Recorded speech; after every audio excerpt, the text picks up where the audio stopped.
Welcome back in, Smite fans. I have switched seats here. That is true. Here's the thing about how I'll be chair wanting this one. I will be, and there's nothing you guys can do about it. The illusion of choice is not even going to be presented to you. You can't change it. I'll be joined by Trelly, Relly, and Doug will be handling the views once more. I was told no ad read for this one, so I'm lost. Trelly, you excited?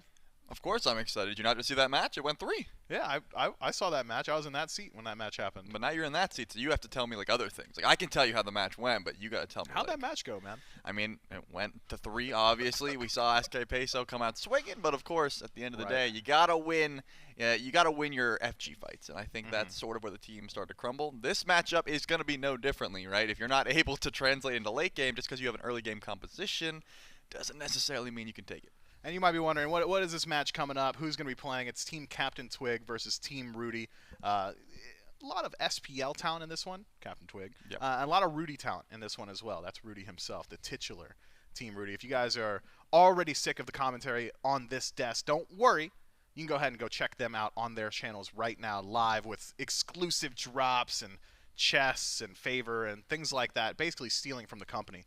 If you watch their perspective, we are in NA qualifier day number 1. It's all single elimination. We wrote 5v5, but that's because Conquest is always 5v5.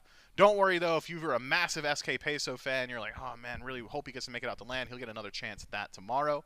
If you're a massive Ruedy or CaptainTwig fan, either one of those two teams can now qualify directly to the LAN stage if they win out on this game. And that's exciting because not only do I enjoy watching Team SK Peso, I don't want to see any one of these teams go away. We've been following them for such a long time. I mean, it's been months, Miff, that we've been watching these guys play every single week. CaptainTwig has been getting the better end of just about every single matchup, but going into this LAN, Team SK Peso actually was able to take that top seed. So there's a lot on the line here, but this matchup in particular, I do expect to lean just a little bit towards CaptainTwig. Remember, there was a new massive patch that came through, though, so depending on which team adapted more in the meantime, put in the man hours last week, maybe we'll see some switch-ups. Yeah, a lot of new viable picks. Every pick that you thought was viable last week and the week before, still very good, but now many more join them with the 9-5 Summer Revert. What are we calling it? There's like a... I didn't know we were calling it that. It's like a Summer Splashback event or something like that. Summer Rewind? Summer something, man. It's fun in the sun here. Gods are dying. A lot of people are squishier. Let's get into P's and B's. I'm waffling. I mean, you were waffling a bit, but like, you know, the revert happened. Gods are dying quicker. You were spitting with that. Yeah, we've seen more kill games, but on God. I do want to zone on what you were talking about because we did have a sort of set meta as to what was like top pick, top ban. I imagine it's going to be a bit differently. Medusa is still top of the tier list. I don't think that will be changing too much, but Medusa wasn't exactly in Ruedy's wheelhouse, and in reality, Medusa's more so played in mid anyways. Ruedy was just going, what? Chernobog, Apollo, and then he had like one other pick. Yeah, you're nailing it. Well, I don't remember what the other one was. Do you actually know it? I feel like you don't. Why are you putting me on the spot? Well, you said you got it, as in like you were trying to make me remember. He definitely played Chernobog and Apollo pretty much exclusively, and then when he could, he had one other pick. That third pick is the one that he's really known for, Charlie. You got to watch out for that third pick. We'll have to see if it comes through. Regardless, globals is what Ruedy's specialty was. Sometimes it worked out. More often than not, you were not getting that lane pressure because things like Apollo and Chernobog sort of fall behind early, but you don't have to play for that early pressure. Team Ruedy went for the tier and the Daji bans. Looks like CC is something that they are just a little bit worried about. Yeah, I've been seeing a lot of tier jungle recently as well. That god has been dominant in like the 2.6 to 3k MMR range, so maybe not the absolute cream of the crop, but still certainly does a lot more damage than he once did. Warrior jungles in general looking a lot better in the 9-5 revert just because they were lacking in damage, but now they still have just enough to kill. Assassins are overkilling you, which means that there's just more viability on the board. Neath first overall for Team Ruedy. How's that hit your eyes? I mean, if it is going to be mid lane Neath, which is what I would come to expect, there's no way that Ruedy takes this. It's not going to be the worst pickup in the world. Again, Medusa banned away. Maybe this was like a number 2 option. Hunters in mid are still going to be highly prioritized. But Terra and Charybdis, now this is something I would have expected to see last week, right? Pretty par for the course, pretty strong in that duo lane, just chilling back and getting your farm online. I wonder if we'll see some Storm Seeking though, because that is something that has been popping up in the ranked queues. Sure hope not. I've been seeing it a lot more, man. People roast me for it, but it cooks. If you get like 100, all you need is 100. 100 stacks, and late game, you're like, I'm glad I went this over something like Debo's. You're saying people are cooking you for building it, and you've been seeing it in the queues. Is anyone else building it? No, or is this just you? Yeah. So I saw someone do it. Okay, and I was who like, was it? I don't remember. Was it Zatman, or was it like Fire Mage X3123? If it was Zatman, would that have sold it for you? Yes, dude. If Steven, he's a 3-time world champion. If he's building something, there's got to be a reason. Listen, all I know is that it wasn't Zatman. Oh man, and it looked good. Still built it. Bro went like 9-3, and he was like, "This build's broken," so I trusted him. And look, there's the Apollo. We don't have to know about the third pick, Miff, because he went to one of the first two. Thank God. And it is globals across the board for Team Ruedy, not just for Ruedy himself, but globals out of the jungle and out of the mid lane as well. They've got plenty of damage to spread across the map here. Whether or not it's going to be easy to apply, I think, really the massive question. Tara's got a lot of protections available to her team, mitigations as well, healing. She's one of the strongest level 1 through 3 Guardians in the game. Charybdis can remove herself from the play field and has plenty of CC immunity to play with as well. So there's a good deal of safety already locked in for Team CaptainTwig. No doubt about it. Amaterasu's an interesting one, though. I haven't seen too much Ama. Still great if you can get her online. It just levels like 1 through 9, I would say Ama isn't the strongest. She can't really full clear the wave with safety, especially if you don't know where this Thor's at. Thor has gotten so much better, by the way. We really didn't get to touch on that, but with lower base HP, your 100 to 0 off of Anvil of Dawn just sort of goes up through the roof. So always got to be looking towards the skies, or at least warding around those Gold Fury and Fire Giant pits, the spots that Thor likes to ult pretty exclusively. Fafnir is going to be the ban away. Remember, support's still very highly contested in this sort of meta because you can just solo mid laners pretty easily if you have like 1 damage item. The Guardians that are like, Terra, for example, like Fafnir, they do have a lot of pressure and just damage threat that you want to watch out for. So I can see why Team CaptainTwig is focusing some of the heavier damage dealers like Ares, like Fafnir. Yeah, Ares taken off the board here by Team CaptainTwig. Things like Kuzumbo come to mind still as maybe a potential Guardian lock-in. And you love for that Team Ruedy. I'm a massive fan. Massive fan of Kuzumbo. Let that be a true statement. All of you at home know it. I love Kuzumbo. He's the water Kappa god, and that makes him cool. Kuzumbo is really uncool. But still certainly a potential lock-in here for Team Ruedy. I wonder, though, do you think this Thor is going into the jungle, or do you think maybe there's some solo flexibility? I would hope he's in the jungle just because I like the damage Thor a bit better at the moment, but there's always a bit of flexibility when it comes to Thor. Just the one-shot capability is too much. As you said, a lot of CC immunity, a lot of survivability for the Charybdis in particular, but there's at least one more carry coming for Team CaptainTwig, and if you throw someone like a squishier target in the jungle, then you got 3 very easy dunk targets for the Thor here. So yeah, I would definitely prefer the jungle. But I can't tell these guys how they want to play. If you want to go a hybrid tank Thor, you can do just that. Yeah, Team Ruedy's been having a dominant run in tournaments so far be it from us on the desk to tell them how it is that they're going to play it out. Yu Huang is going to be the last ban in the column there for Team Ruedy, and another bit of global presence locked in for CaptainTwig this time around with the Ratatasker. That's a guy that I thought we'd see more of with the Reaver, but still certainly one of the less valuable global assassins. Things like Thanatos I figured would still be very near the top of the meta, especially considering the OG level 2 rotation in the mid, blink scythe auto attack, that gets kills nowadays. Instead, though, it'll be Rat. I mean, Rat still does have that same kill potential, though. I mean, you can blink on someone at level 2, especially if you don't go a starter and you just like start your Acorn and try and go for a play like that. It is certainly possible, but Kakolin locked in for Team Ruedy, which means 4 Fizz draft. Not always the end of the world, but there is a lot of physical protection items out there that got some buffs. Their tier 2s got a lot stronger as well, so keep that in mind if you're on Team CaptainTwig. And it's going to be Cabrakan as that last pickup. The only magical damage going to be coming through here will be Cabrakan. I mean, if you're going to pick one Guardian to do magical damage, Cabrakan's definitely one of the ones you would want to have. The question is, can you get to late game where these hunters get online and just absolutely shred through everyone, or do you just get ran over by early pressure, which Rat certainly can provide. Besides the Rat, it's just Terra that's going to help out with the early game, but the E-Shell is going to be the last lock-in here. A mage that I think has gotten extremely better as well. The double flat pen build can kind of just destroy everyone. Like, E-Shell's not one of those mages that needs her ult to get kills. She has so much damage baked into the kit without the ultimate. The ult can sometimes just be enough to, finish off some of those low health targets while she trails behind them. And now it's a deceptively high sustained composition from Team CaptainTwig. Yep. With everybody's HP pools going down overall and the healing numbers staying the same, healers have gotten an inherent buff. The 100 heal from Ixchel now worth just a little bit more that everybody's only got like 600 HP. So I think fits very well into that draft. How does this hit your ear, though, Trelly? I've been really eyeing this Team Ruedy composition. What if Thor support Cabrakan jungle? Okay.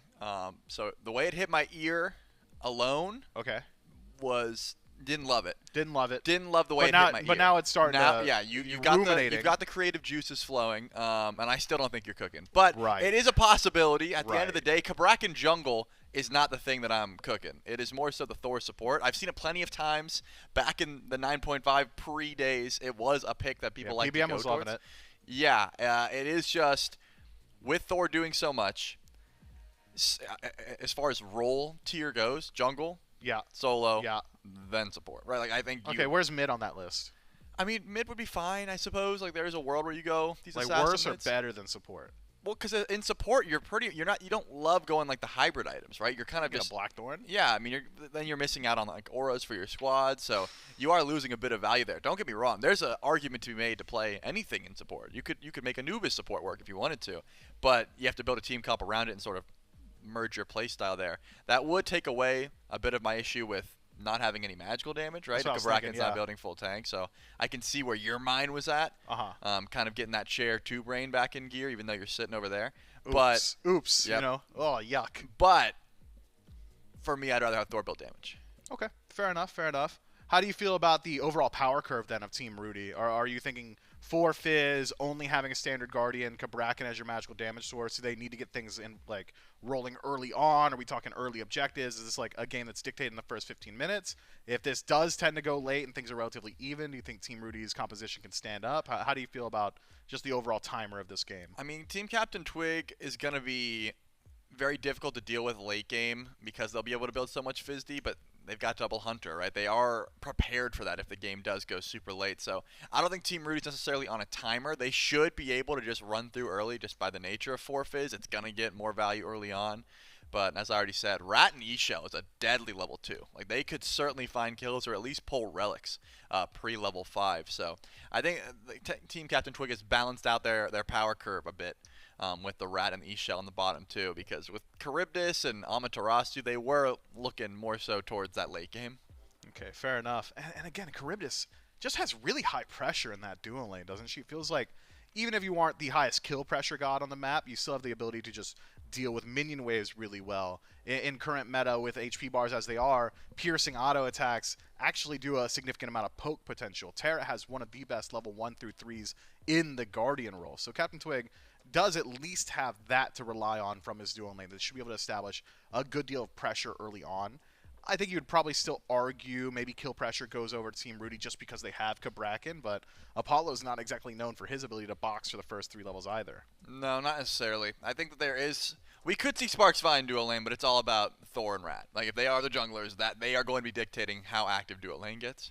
You heard it here first from Trelly Relly. It's the junglers that dictate the pace of the games, the trendsetters, the best players on the team. Never said that. You're only as good as your junglers. Never said that. And that seems to be the case continually, especially since that 9-5 revert. I agree, Trelly. The junglers are just the best, most handsome, most impactful players on the map. And we'll have to see if that reigns true here today. Will be Thor out of the jungle up against Rat, so global presence for both sides. And King Bop Bop will be taking that Cabrakan for himself. And that's what I'm talking about, man. Charybdis in the early game, it's just too much damage. I mean, if that stun came through, we may have been looking at a first blood. King Bop Bop has horrific emblems, so no supportive survivability relic, no shell, no meditation. Could have been a problem, but stun doesn't connect, so Bop Bop lives to see another day. I would have loved to see something like the Sylvanas, though. This man is a pleasure to watch on pickups like that. Does get some pretty good value on just about everyone on the side of CaptainTwig's team. With that ultimate, though, those walls are something they're going to have to deal with. But like I said, probably not too many sparks flying until these junglers decide to get active. Ruedy just going towards the Apollo again. I've seen this man play Apollo like 12 times so far this tournament. I say this tournament, but it's been a wide array of tournaments living up to this point. So gotta be familiar territory for him. Doesn't really have to change his play style too much, just going back consistently to this god. Karmic maybe in a bit of trouble here if he goes for the salmon leap in lane. Hasn't spotted out Elder. Doesn't seem to matter, but it's an up-down transform. What? Dash goes straight through CaptainTwig. That is not normally, chat. That is not normally. Karmic, bro got cheated. Bro got cheated. That would have been first blood. CaptainTwig, count your lucky stars. I mean, that's SPL privilege right there. The game bends to his will. Yep, Twig definitely got saved there, bro. 100% got soloed. Unfortunately, well, it doesn't matter. Valor's on the way. Do they have the damage to find a kill onto Elder? Probably not. Just going to dart away. Unfortunate. Oh, Walcott dash. Walcott dash. Trelly, CaptainTwig. Second lease on life. Has he lost it? He has. Valo slow-tates over to the solo lane and makes it happen for his team. And that's the thing about Karma and how to come back to you immediately. Yep. You might have offset your death a few seconds, but here's the thing about how you can't cheat him. Old Mr. Death, he gets his comeuppance eventually. Yep, there is justice in the world. At this time, first blood goes over to Valo, which if you asked me to pick someone on this team that I wanted to get first blood, probably would have been Valo. King Bop Up's going to be in some trouble. But the mist doesn't connect! The stone doesn't move! No, the stone doesn't move. At least from what I've seen. Let's watch it for a second. No, it's just stuck there. No, that thing was, dare I say, stagnant on map. And Dr. Bojo looking like a bozo there. Wasn't quite able to connect it. Not sure it would have changed too much, but definitely would have made him a good deal safer. I was worried for his life for a moment there. It is a back and forth battle in the early game, but finally, as the dust settles, it's Team Ruedy, who find themselves 1,000 gold up at that 3-minute mark, collect some of that neutral farm. Karmic's in a much better position. Cullen's been just dominating this lane. CaptainTwig, Tower shot? Ooh. He almost died again. I think if that dash connects, there's enough damage there. Yeah, I think Karmic needed to connect the dash there, but took a tower shot. I thought maybe if Twig got the stun, there was a bit that could happen. But look at Valo. That blue diamond is lit up. Does he go for the dive? I think he would, because there's no ultimate available. Twig, nah, he's not that guy. Yeah, he's healing up. It looks like just a bit of sustain, but you can tell Valo was thinking about it. The combo would have killed still. Yeah, but you got to hit it, and that's sometimes intimidating. Valo, you got to ult out of here. I think you're getting chased down for sure by this E-Shell ultimate, and it will happen. Now Happen in some trouble. Happen, backflip to avoid Elder on that Idrisil tree. He's going to make himself scarce. Steps forward. If that knockup connects, things are getting awfully dangerous here. I believe just looking at it, Valo is maxing out that hammer, so this is going to be a poke style of Thor. We'll see. Doug, gonna keep me honest. So you just lied to everyone. Look, man, it was rank 1 versus rank 2. I played my cards. Yep. And sometimes you're just not right. So That's tier 1 stuff. For the future, let me educate you. You could have said, I wonder what he's maxing. Doug, can you show us? But instead, you bet on something that was incorrect. Right. So why would you put yourself in a position to be wrong? Oh, here's an ult. And that ult does connect. CaptainTwig, no ultimate available to him, so knocked down, because I knew if I put myself in that position, I'd get bailed out by action, just like that, by the way, Trelly. King Bop Bop in a little bit of trouble on the left-hand side, but you're so wise. How much trouble could it really be? So Host not exactly engaging in combat there, in spite of the 2 versus 1. Instead, more interested in picking up some of his own neutral farm. Speaking of neutral farm, Happen. Eyes for the mid-camp, but maybe it's Elder on the chopping block. Valo, if he connects the wall, he's got a lot of damage around him. Even Bojo could die here to a cage in. So instead, it's a very safe play and a reset right back to neutral. Answer me this, Myth. As a jungler yourself, are you sold on this Soul Eater in every single build? Are you a Soul Eater believer? Like, I like it every once in a while. I like it into the gods like Bastet and Pele that have the farm already baked in. But like Happen on Neath going first item Soul Eater, you already have some of the best sustain in the game underneath. Like this just seems like overkill to me. I understand that item got buffed, but I've never been sold on Soul Eater on every physical god. Are you in that belief? Look, I'm a big Soul Eater fanboy. Okay. I'll get ahead of it there. If I'm playing Bastet jungle, my leap will be healing me for, for 500. sure. But Soul Eater Neath mid, no, not exactly. And as far as like my jungle build, it hasn't changed since 2012. I'm going Jotun's Hydras, of course. Brawler's Beat Stick.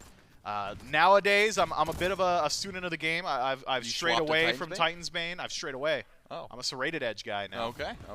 But sometimes it's Titan's Bane, you know, if I'm feeling a little bit classic. Okay. We'll have to see if the Soul Eater build ends up working out here for Happen. on the flip side, just do more for C-Host. If you can go triple flat pen, oh yeah, you are one-shotting. If you can get do more, Deso, and Divine, that's usually the build you're looking for. Not always possible. Sometimes you need, Staff of Mirrodin, Soul Reaver. Sometimes you need early Charon's Quint, things like that. But there is a world where you can just go triple flat pen. And when you look at the composition the team Ruedy has, it would be nice. Elder could be in some trouble. The root connects, and the ult might do it. Oh! That was close. And a solo kill for TingTub over in the duo lane. Ruedy could not get out. My goodness, thin margins there. Now Valo's in some trouble. Valo put those juke shoes on. Doesn't quite look like Shadow Q. Dr. Bojo gets a redemption arc, knocks him down. Happened. No backflip available. Damage starting to connect, but the peel from King Bop Bop is there. He walls it. Heaven, your boy? You are dead, my friend. Can't trust anybody. King Bop Bop, paid actor. CaptainTwig, I will be checking your PayPal after this one. How badly could you want this LAN? That was like coercion to me, man. I don't know. I mean, it was close. The Happen already beats, already backflip. So if the stun connects, you're dead regardless. I think Bop Bop was trying to get the ult between Happen and CaptainTwig to block off the stun. Unfortunately, just confirms the death. And with a Soul Eater build, not enough cooldown to try and escape that. There's a world where if you went Yones, maybe your backflip comes back up, but I'm thinking no, Happen was cooked regardless. I'm going to give King Bop Bop shouts out for at least trying, right? I think most supports would have just let you die anyways, but Bop Bop said, hey, I'll go for the low percentage play, try and thread the needle, and unfortunately just makes it seem like you did your mid laner in. Yeah, unfortunate there. King Bop Bop, of course, going to go for the one line that could have saved his ally, but just unsuccessful this time. Not exactly the easiest thing on the planet to do, especially when someone like Amaterasu is sticking so close to your enemy, boosting the movement speed of all of her allies as well. Yeah, Great guy like rotation. me would have hit it, but yeah, I get that. Yeah, I mean, you're not in the tournament. King Bop Bop is. He could be coming to LAN, so maybe say it to his face when he's here. Yeah, I'll think about it. CaptainTwig, great rotation there. Makes it happen in the mid lane and catches himself back up beautifully. 1, 2, and 0, but a level lead now on Karmic. It's going to be pretty difficult, I think, especially with this build that CaptainTwig has established for himself, Berserker Shield and a Silver Breastplate. I'm not sure Karmic's going to be able to allow to play that hyper-aggressive solo invade, solo Bull Demon style that we've been seeing from Kakaon all day. I'm kind of curious because Twig has this strat that he does in Duel where he keeps the breastplate at tier 2 and doesn't upgrade it because you don't get that much extra stats. Now that this item has been upgraded to give you 10% CDR just by holding it, there's a chance that he'll just stay here on this breastplate and then go for defense elsewhere. Karmic once again sieging 4, but Valo not quite in range for the ultimate or doesn't feel confident going for it, but C-Host loses the beads, and that's a great knockup. C-Host forced to go in that ultimate, locks down Karmic. It's a good amount of damage already. Dunk off the mark, but Karmic still does pay the iron price. Happen now, the recipient of damage, but it's King Bop Bop left on the chopping block in the back line, taken out easily. Elder gets that stun back and available. Happen's backflip's going to be up here in just a second, but won't get it available. Nice stun there from Dr. Bojo, and all the way across the map it is carnage. TingTub keeps him locked into tier 1. Ultimate looking good. Oh Ruedy, my goodness! What are you doing, my friend? This is not normally, my friend. You can't just be walking back up. Does he not know? Does he not know it slows? Does he not know about the defense shred? Does he not know that he's a level down? That this Corvus built Aussie? What happened, Trelly? He was clearly unaware of, number 1, the fact that TingTub doesn't miss those, and number 2, the fact that that's the second time he's been soloed so far in this lane. This is one of his 3 signatures, you were saying. Yeah, at least one of the 2. So now, should be losing tower here, but TingTub would rather get the Bastion, wants to run away, because King Bop Bop is surfboarding on over, more of a hoverboard, that's on me, to make sure the tower at least stays alive. This Apollo is going to have some thin margins to try to get back online in this game. Only 1 level, but down 2-0, you're giving TingTub the opportunity to go dominant second item. I mean, I guess you just want a little bit more power for your Aussie before you go into crit, so that's the call, and it will be. Probably a Rage or a Demon Blade, 3rd item here for TingTub. Keep your eyes on Elder, though, trying to go in for some sort of gank. Or are you trying to gank Ruedy once again is the question. Still has beads. Elder can't really decide what they want. You know, I'm looking at Rudy's build. He's gone crit in 2nd slot, so maybe we'll have a brief opportunity once he finishes that item to try and make some sort of comeback kill onto TingTub before he's able to finish up his own crit. Ruedy, though, already starting to play defensively, realizing that getting hit by the 2nd ability from Charybdis is going to cost him maybe a little bit too much on map. Elder hovering around the corner here. King Bop Bop isolates himself, but is not the target. I don't know where Elder's going. He's spent a lot of time here. If he walks to Not the a lot left, of time farming. he's going to walk onto a ward, spotted out and pinged. Elder still hanging out. He's going to find something. He's hunting rabbits. Are there any rabbits nearby? Purple buff could have been when he's hunting, but decides to run away. The second King Bop shows up. It seems like this purple buff is the call for Team CaptainTwig. Elder, you got to go clear something, Yeah, man. they just want to fight. I mean, Valo's like gained 2 levels while Elder's been doing this dance around gold. And he's just going back to base. Okay. Got to go back to your speed buffs, I suppose. That will be the end of this gank attempt. I guess that's why Team Ruedy hasn't been falling too far behind, despite 2 to 8. You know, the gold lead has not grown exponentially because they are still farming quite well. I still want to watch Karmic get active because, again, Twigs on this Alma has a decent bit of damage and attack speed, but it takes a fair bit before she's at like 100 to 0 potential, especially when you can see Seahost level 14, 2-0 and 4. Like, these are the kind of carries you have to deal with. But look at Karmic. Glad Shield, Mystical Mail online, should be hitting level 12. You're in a position where this Kakolin, if transformed at the right time, can just solo one of your carries pretty easily. See, he's a far ways off the Rage transformation. Rat up to the sky, but too far away to follow up in any meaningful capacity. So it's a fall back to the Bull Demon. This time, CaptainTwig and boys gonna try and knock this one down. Soft defense potential from Valo. Tosses out the hammer, but is unsuccessful in the takeaway. What is successful is Ting Tub on the other side of the map. Just gonna knock down that tier 1 casually. Nobody's really willing to make a rotation over towards that Charybdis. And speaking as a jungler, Trelly, I'm not thinking anyone can really shut down this Charybdis just yet. Nah, if I'm Valo, I'm ulting elsewhere. Like, I'm not trying to fight next to the level 15 Charybdis. Just doesn't seem like a fun time. If I get beads and I get dash and I get ult and we still kill, like, he's doing something wrong. So I can understand just wanting to let Ting Tub solo farm, get the meteor, get the shield buff, that sort of thing. But Ruedy has been trying to hold his own over in lane. Once again, a rotation to left side. Elder, Dr. Bojo are here. But can you find a kill is the question. This might be a double kill, to be honest. This 3v2 could be clean, but Elder doesn't see the opportunity. There's no tower here, Miff. Like, this is a good fight. No, I guess they don't know where with you. Valo is the issue. I'm thinking I don't care where Valo is, considering how strong Ting Tub is right now. Instead, Soul lanes where the action's at. Global sent CaptainTwig's way. Good pathing to avoid the stun from the wall, but the wall just good enough to confirm that death on the CaptainTwig. Meanwhile, Seahost makes him pay for it. An early rotation towards that mid-tier 1 tower knocks down Happen, who has been struggling to find a safe spot on the map. Ruedy considering trying to make something happen himself, but King Bop and Ruedy alone aren't going to win out on that fight. And so it's a 1-for-1 trade all the way across the board. Pyromancer spawning up relatively soon. Might be what we're looking for. I mean, you definitely want to fight around Take Tub and Seahost, and Pyromancer with the rotation is exactly where they'll be. Karmic, Bop are close. Can they go in for a steal or the fight after? The answer is no. Karmic blinks into a stun. He might be dead. Karmic, can you get out of there? Salmon Leap buys some space, and it's a target swap to Valo. Beads, Aegis, forced. Munched. Stun connects. Ting Tub, different. Karmic at 50% in that tower. Just going to lick his wounds. Can Team CaptainTwig do even more? Ting Tub's got objectives on the mind, as do the rest of his boys. Bull Demon and a tier 1 could go a long way, but he's the ADC and he's going to be needed on the DPS. Dr. Bojo forced to use that Phantom Shell just to get out of that tower line. Karmic on the TP back in, able to make sure that tower stays up and healthy. All the while, Ruedy was pushing out the left-hand side of the map. He had used his ultimate before the fight even started, so could not get involved. Instead, takes a few waves, steals away some jungle camps, knocks down a tier 1, and puts himself in a pretty good spot, catching back up 16-16. I mean, look at the build difference between Ruedy and Ting Tub. That's not a fight you want to take, right? It is a full dominance, essentially. Like, it is just not a good look. So just split pushing and trying to get as much farm as possible. Definitely a smart call. Takes away purple buff and green and shield and pushes away Bunder Tower. Like, Ruedy needed that to try to get back into this game. Should be able to pick up a full dominance and catch back up. So now this Apollo can be a bit of a threat on the map.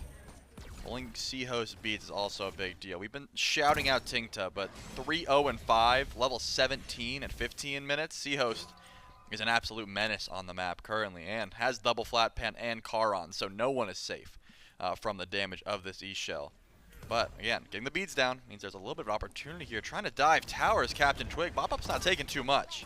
Bob in front of everybody, throws that wall up, no Phantom Shell this time. CaptainTwig keeps it separated, healing there, and damage. Duncan from Thor connects onto 1, wall onto 2, but he hammers aggressively. You can't do that alone. Ruedy dunks in afterward, but Elder's got targets on Happen in the back line. Doesn't want to play with his team, goes down alone, play alone, die alone, but it doesn't matter when the tier 1's knocked down and 2 kills to boot. Team CaptainTwig, they're going to do it in the eye of Team Ruedy. Vision over, Gold Fury pulled, 20%. Ruedy nearby, but not close enough. And CaptainTwig and boys going to put the Gold Fury in their back pocket. Man, I mean, that was almost perfect by Team CaptainTwig. If Elder doesn't make that play, they get so much. This rat, level 14, so falling a bit behind the curve. But besides that, the rest of the team is just cooking. So much damage online. CaptainTwig actually has the Frostbound, so it's going to start to be real annoying. I don't think there's any kill potential on the CaptainTwig, but at the very least, forcing him out, making sure the Meteor is at least contested here for Team Ruedy. I do like the builds, though. You know, once you get this Rage stacked up, both ADCs will be a threat on map. 3 stacks for Tingtub, 1 for Ruedy, so it's not as if they're both not attempting to get some of these kills, some of these assists. But not a lot of sparks flying for Team Ruedy. They don't really have that much opportunity to go for kills unless Team CaptainTwig's overextending, like Elder diving the tier 2 without his squad. Needs to just find time to farm, though. You can see. Pay attention to Elder's pathing. He's sort of grouping up with the team and saying, like, what do you need me to do? Where should I be? You should be at the camps right now. You need to catch up. Power spikes aplenty.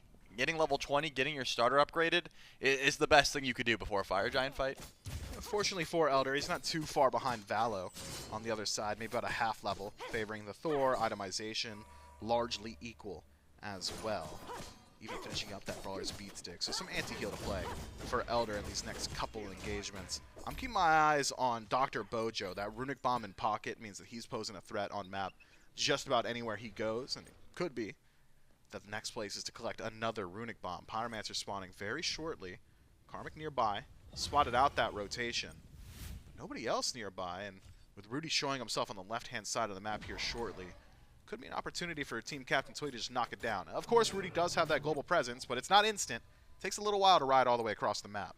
CaptainTwig doesn't have the teleport up at the moment, so can't really stop this split push. If the tier 2 gets looked at, Ruedy will be able to grab it. Question is, do we see fire? Do we see an attack on the Karmic? Remember, Frostbound is available. This Kukulin, he's looking pretty toast. I don't think you get here in time to save your boy.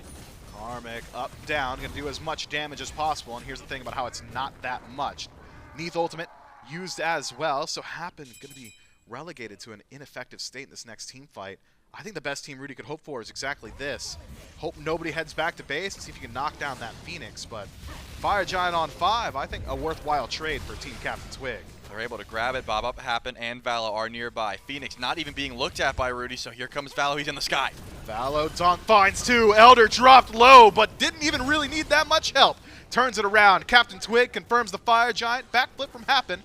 Gets them all of 5 feet away. Here's the thing about the World Tree. It's there and unneeded. Tingtub just knocks him down. The change to Charybdis ultimate.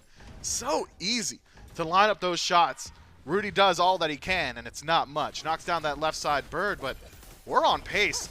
Team CaptainTwig, I mean, one more pick, we might be looking at a game ender. Yeah, if they get one pick, this bird is definitely an afterthought. And I'd be going for King Bob Up here. Then I'd be looking at the Titan. Can they make it happen? Bob Up's low, yo! Bob Up goes for the ult just to try and stall, but he's not even getting looked at here. They can't get the Phoenix. They can't get Bob Up. Go for a target. Phoenix 50%, Bob Up 50%, Ruedy a quarter. Phoenix finally falls down, so it's bird for bird and Fire Giant on 5 on Team CaptainTwig.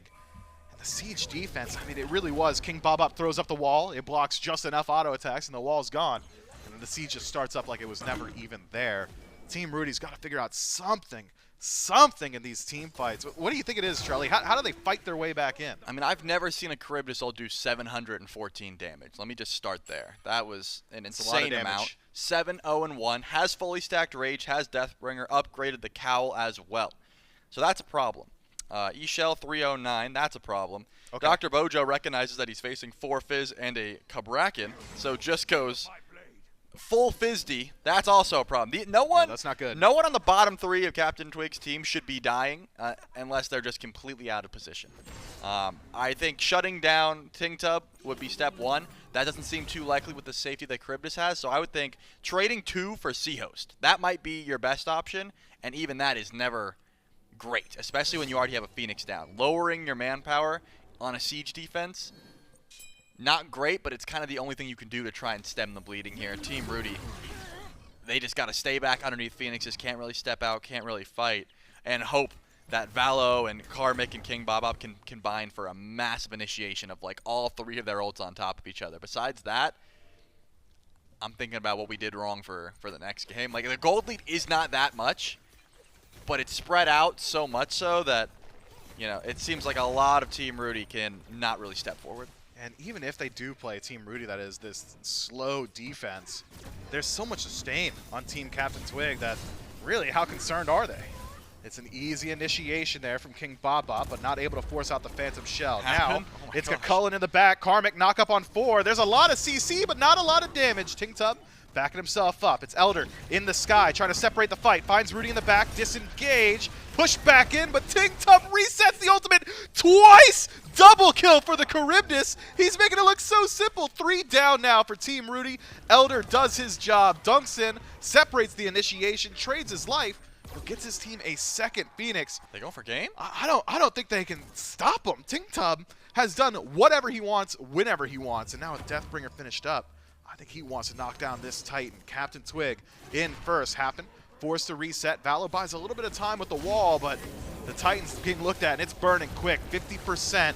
No defense. Nobody want to trade their KDs. 22.5 minutes, and Team CaptainTwig puts themselves on LAN point. Is that how you say it? I don't know. Win the next game, they go to LAN. Yeah, LAN point is right. And Tingtub, C-Host, Dr. Bojo, just throw it over to just about anyone that didn't die on the side of Team CaptainTwig, and they got so much done. Of course, Twig was taking the majority of the pressure. There was a lot towards solo lane. That's the reason he fell down a couple times.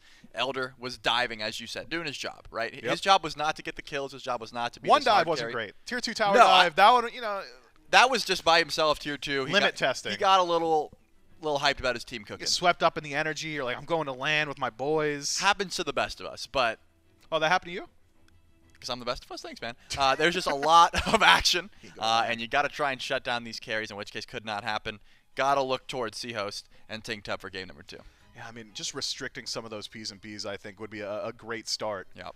But we don't have to wait too much longer. Just a little bit longer for game number 2. Just a small bit. I think we like go to a break or something.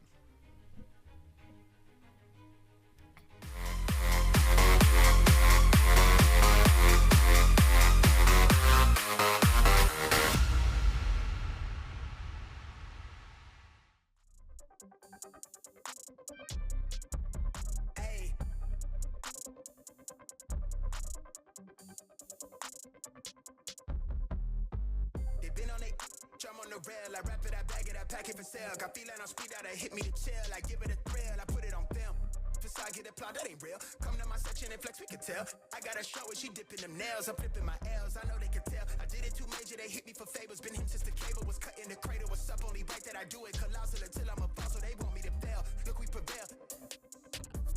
Jump on your tail. Know that they talking, they telling them tales. Just know how to tell, that for the sale. Hey, they talk like they got it, but they need to stop it. I'm leading with logic, my heartbeat is frosted. I seen it, got optics I needed from Shawty. She mean with the top and it's obvious. They need him a target, I'm dodging their darts, make them reach for the stars. I'm dumping, I'm forcing the pun off the runs. I'm moving with caution, I'm saucing my nigga is nothing. From nothing to something they'll never be. Tycoon and I'm Dre with the Dizzle face. I'm nothing my section has ever seen. Run the ice so I'm clutch, I don't need a screen. I'm Curry, I spit it from 30 deep. Do the pin in the pad like a surgery. She been curving you just to flirt with me. Toolie tucked off, but the jewels out. I just in a home with a full mouth. I'm a rare breed when the moon out. I'ma stop playing by the rules now. I been ran plays, need a new route. Queen said she needs space in a new house. Mom told me that she pray for the kid every day. No wonder I'm getting paid for the tunes now. It ain't ass, bitch, I'm on the rail. I wrap it, I bag it, I pack it for sale. Got feeling on speed out, I hit me to chill. I give it a thrill, I put it on. This the side, get a plot, that ain't real. Come to my section and flex, we can tell.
Welcome back, SMITE fans. You might have been wondering, oh man, I went to make a frozen pizza and the game ended?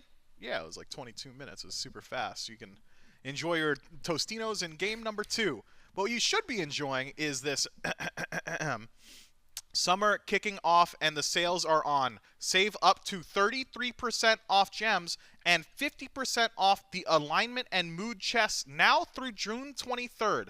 Hop on and queue. Don't miss out on weekend events to earn extra rewards while you play. Parentheses. This weekend is 3x worshippers, close parentheses. Thank you very much. And here's the thing, guys, about how that ad read directly ties into whether or not the company decides to hold on to me. Please, God, please, I need you to buy at least 3 packs within the next 30 minutes, or I'm just out of here. I'll no longer be hi-rez Mifflin. I'll just be Caleb. And I don't want to go back to being Caleb, okay? Being Caleb is the most suffering I've ever experienced in my life. I got to be hi-rez Mifflin. Buy the summer thing. Charlie? You were right about the Summer Splash. Yeah. That is a dope name for the gem sale, and I agree. I don't want him to be Caleb because I'll never remember that. I'll just call him that guy I used to know, and I never want you to become that. What? I'm going to be Goat-Yay? I just don't want to call you know any of who those Goat-Yay things. is? I just want to call you Mifflin, okay? You got the reference, though. Yeah. This is me talking to my boy Tony. I'm not talking to Petrelli anymore. I don't know who Tony is. You must be talking to someone off screen. You know who Goat-Yay is. We just saw a banger set. He has no clue, Chad.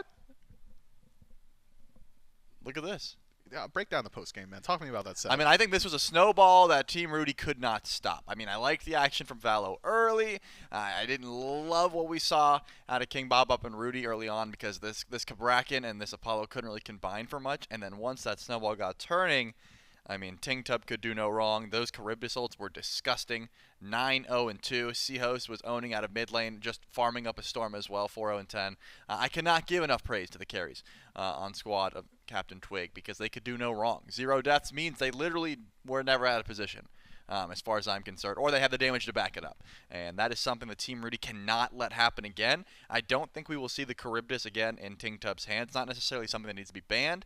If Ruedy wants to play to it, could be great. If not, I know Seahost has other gods. That's what I'm saying. The East Shell is not the end-all, be-all. I've seen the Vulcan from Seahost be pretty insane. I've seen a lot of different mage picks that can have that level of impact. But the Charybdis not being able to gank it, I think, was one of the big issues. Beads, CC immunity in your ult, CC immunity in your dash. A lot of that is why there's no pressure towards duo lane. Getting Tig Tump off something that's safe is probably the way to go here. Yeah, you got to put them on something that's gankable. And here's the thing. Yuhuang, Charybdis, those are like 2 ungankable gods. I'm speaking to you as a jungler right now. If you're in my ranked game and you want me to camp your lane, just make sure you're not laning against one of those 2 picks. Dedicate your ban maybe if you want some jungle presence. Otherwise, I'll be clearing speed buffs and hanging out in the soul lane, not killing him because he's a soul laner. I do agree, though, that it feels like you don't really want to dedicate a ban to Ixchel. You really don't want to dedicate a ban to Charybdis because those gods, although they look really good in the previous game, maybe not at the top of the meta right now, or maybe there are just plenty of other picks available to those players. So I think it's got to be an identity shift for Team Ruedy. What is it that you want to see from them? Is it more aggression throughout the early game, a stronger early game composition? Should they all in on late game? Split pushing was working. What's the fix? I think that you could take the Charybdis away. That's certainly a pick that Team Ruedy could go for if Ruedy wants to pick something like that. I don't love the only global playstyle because sometimes it doesn't work. When the fight comes to you, you can't really use those globals to go across the map. Oh, God, they're here. Because the fight has already arrived, right? Yep. So picking something that just helps in your team fight, like an On Her, for example, a Cernanos, or the Medusa that has been banned away, those are the kind of gods you want when the fight comes to you. So we'll have to see if that's something they look towards. Team Ruedy will be taking away the Ishel. They disagreed with me entirely and said Seahost doesn't have another god. There's no way he could have that level of impact on a different mage, and we're going to take it away. Team CaptainTwig, though, they're more focused on the survivable junglers like the Camazots, for example. That is pretty annoying to deal with. If it goes up into the sky, can't really kill him, so they just take that one away as well. Yeah, Camazot's essentially guaranteed kills now. Blink, 1, 2, maybe an auto attack in there if you're feeling really spicy, and then go up into the ultimate. 2 swoops get you the kill, 3rd swoop to get out. So don't want to deal with that. An immediate ban from Team CaptainTwig. I thought this would be a pick that Team CaptainTwig would be fishing for, but in second pick position, can't guarantee that they'd get it for themselves. So in second slot, it's Thoth taken off the table. Meanwhile, Team Ruedy has rounded out their first 3, Terra, Chang'e, and Ixchel. Going to be the first phase of bans there for Team Ruedy. And finally, Team CaptainTwig finishes it out with the Ares. So that does leave available a good deal of priority picks. Immediately comes to my mind, maybe some of the global junglers. Maybe you want to grab the Kakulin that's been really dominating today in the tournament. There's a lot on board. Wow. Instead, Team Ruedy, and Ruedy himself says, I will be the difference in the world. There is no way I'm getting ting-tubbed twice. That's the triple T.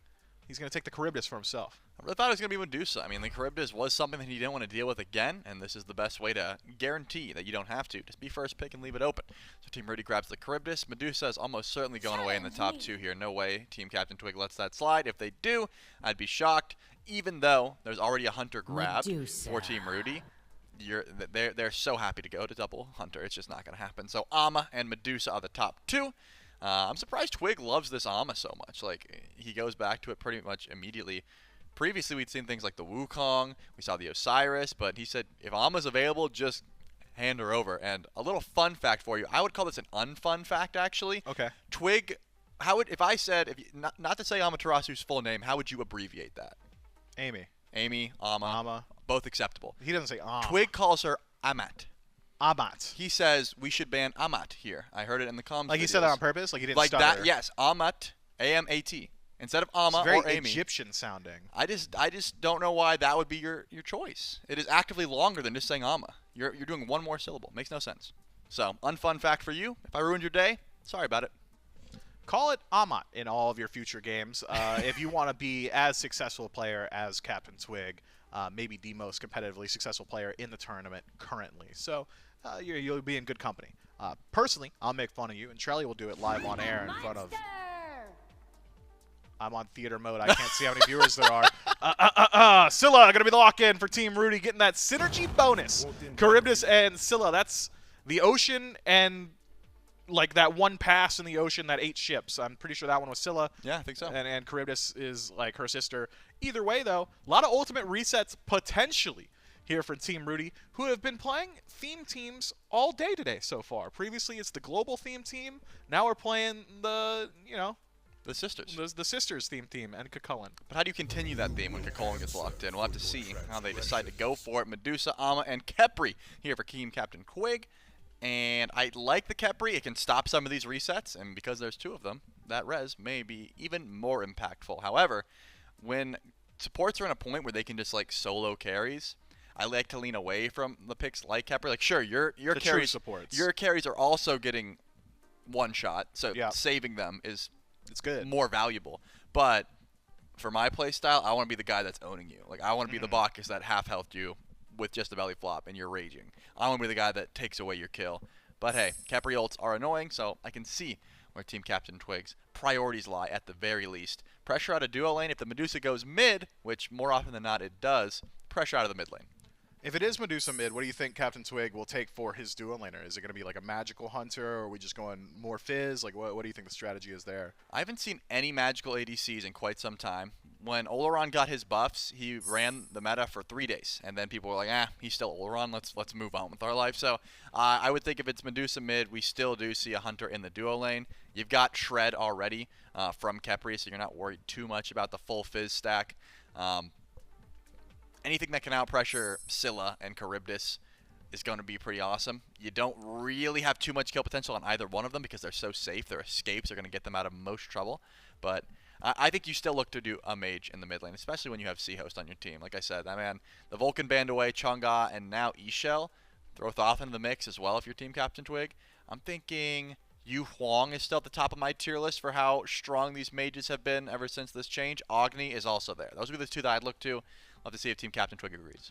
Yeah, Agni would look really good here, actually, to be able to avoid maybe that blink knockup from Kakulin or the very telegraphed damage of Scylla or Charybdis ultimate. That dash would be very valuable, and you've got a relatively decent range to be able to keep out some of the more frontline targets on the side of Team Ruedy once they are selected. So we're thinking it's going to be Medusa ADC. Is it still like standard ability Medusa? Are we talking like Bluestone, Transcendent Soul Eater?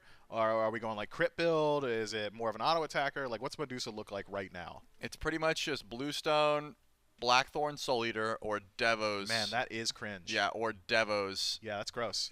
Those are the options I've seen. It's always Bluestone and then either Blackthorn Soul Eater, which is cringe. I'm hating that Blackthorn. It's not fun as a mid laner dealing with it because you get out traded and you just get run down. Bastet is going to be the option out of the jungle, presumably, and that is also going to be annoying to deal with.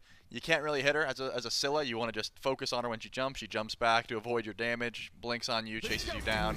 A lot of options there. But yeah, it is a lot of ability damage there for Medusa. But I've even seen just Bluestone Devos in full auto attack, and with the Bluestone and Devos alone, you're still chunking with your ability. So that's why Medusa was top ban last time, and this time, first pick that was available for Team CaptainTwig. Team Ruedy valued the Charybdis just a little bit more. Yeah, whereas previously Medusa was chunking, now she's killing, and that's just better if I'm to believe standard science, as trustworthy as it is or isn't. Sobek and Lancelot going to round out the draft for Team Ruedy. Lancelot has seen middling success so far in this tournament, but a lot of people have been banning him out. A lot of people have been saying in the ranked scene, Lancelot's really, really good right now. Where do you land on that? Are you Team Lance, or are we still saying he's kind of mid? I'm definitely Team Lance. I liked him a little bit better. Oh, don't talk to me about Lance. Talk to me okay. about this Zhong Kui instead. Zhong is in an interesting spot. He definitely can die quickly, but he also kills you quickly. You know what? Actually, go back to the Lance. Okay, so I liked Lance a little bit more previously, before the 9.5 revert, just because I think the hybrid junglers worked a little bit better there. If you're going for a pure one-shot, Lance still definitely has that, but I think there's junglers that do it better than Lancelot. He likes to sort of, shimmy around in the back line, get on the horse, get off the horse. There's junglers that can just blow you up, like Susano, Loki, things like that, just one-shot you, and they're a lot stronger in this sort of meta. But Lancelot still does have some nuances to his kit. It's going to be a weird sort of 1v1 between Bastet. I don't know if that either one of them really enjoys that matchup, but I think the Zhong is going to be much more telling here. With how many escapes Team Ruedy has, with things like the Lance Horse, with Scylla dashing away, with Charybdis going underground, you're not going to get too much value from Recall Demons. The ult you're going to have to use for just one shot, but if you go like a blink on Zhong, you can kill Scylla before she even dashes away if you're able to get ahead. So I've got my eyes on C-Host once again, just to see how he wants to play this. They could swap, though, and throw the Medusa in mid and Zhong ADC. I've seen a bit of auto attack Mannequin Scepter Zhong ADC, and I didn't like it, never have liked it, and I still don't like it, but it is a thing. Yeah, it is worth noting, of course, Zhong Kui's first ability does immense damage, and it's even more valuable now. I think scaling upwards of like 600 to 800 damage in the late game. Just tag someone at the one, walk away, let that slow do its thing. Everybody's a little bit squishier now, so maybe you play a poke style Zhong Kui. When we've seen Zhong mid in the past, it tends to be just that first ability max out. You're really just using that too for self-sustain. So there's some potential here for that Zhong Kui to change things up a bit. How do you feel about the late game composition on both sides here, Trelly? Previously, I think we were both leaning a little bit towards Team CaptainTwig just because of how one-note Rudy's draft was. Do you think he's rounded it out in a good way here, or do you think Team CaptainTwig runs away with it again?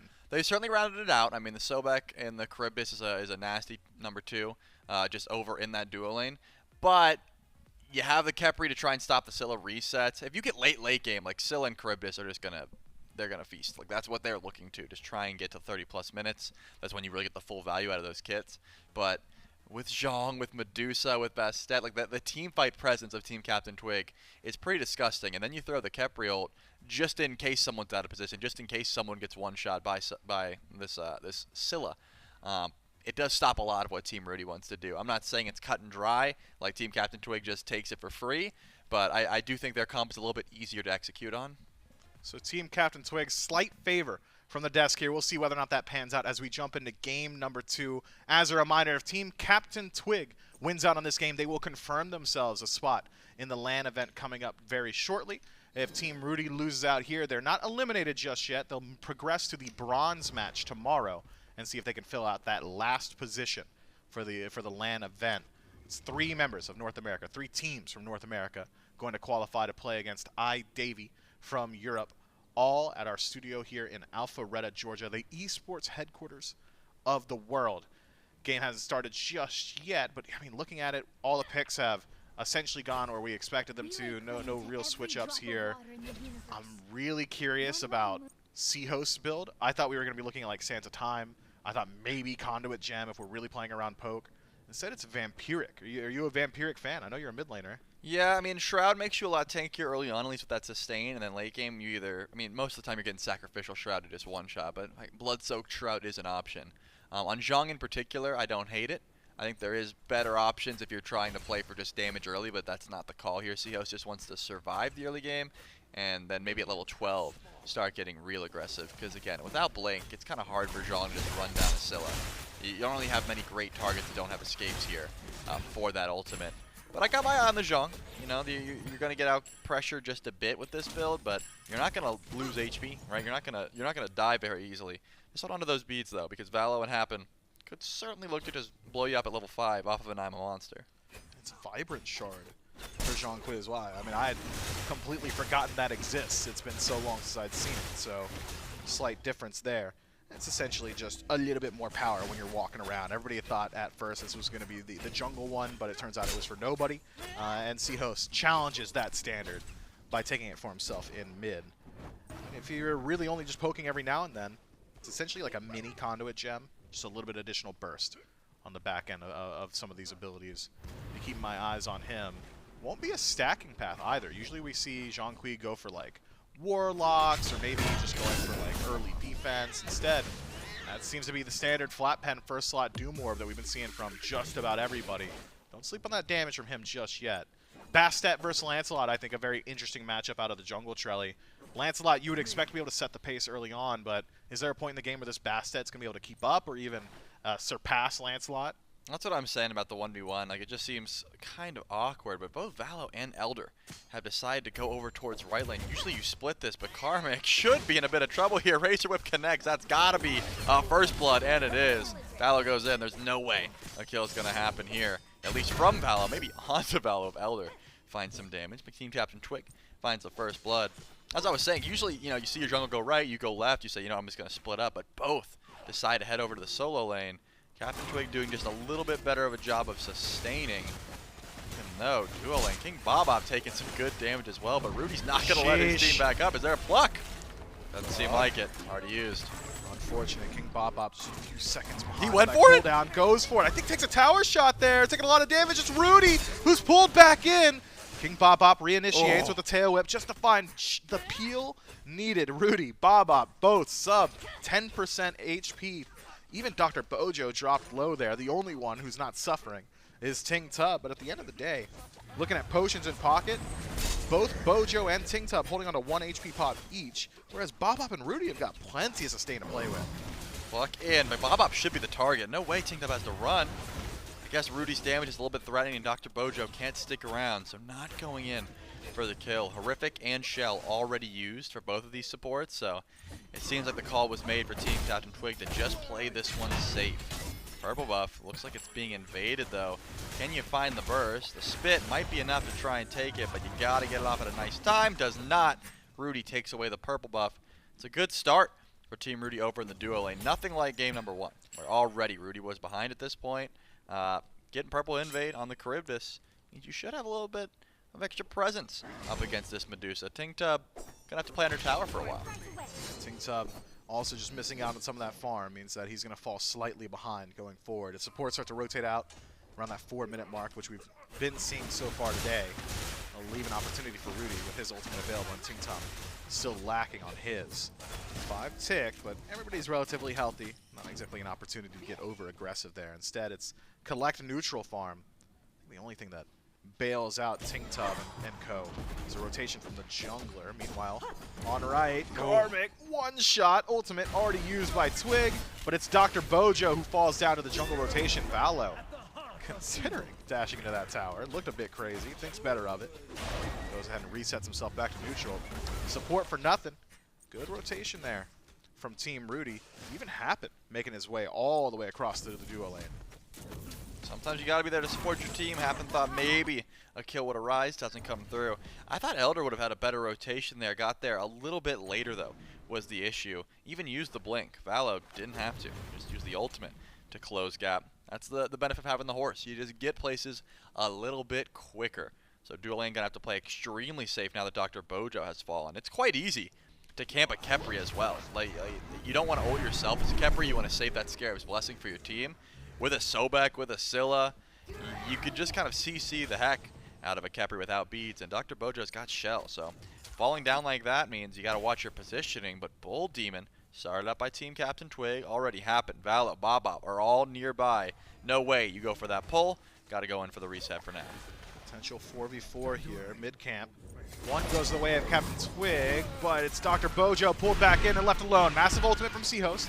Buys a little bit of separation happen. Dropped real low, has the card on him. Twig rotates through onto Karmic and knocks him out. Valo forced to use that leap early. Won't have the additional movement speed. CaptainTwig very fast, connects that dash. Oh, yes, Frostbound. Knocks him down. Frostbound slow, confirms that death, and it's a double kill now for CaptainTwig. Team Ruedy, it just seemed like they were at such an advantage state, but weren't able to optimize on that pluck.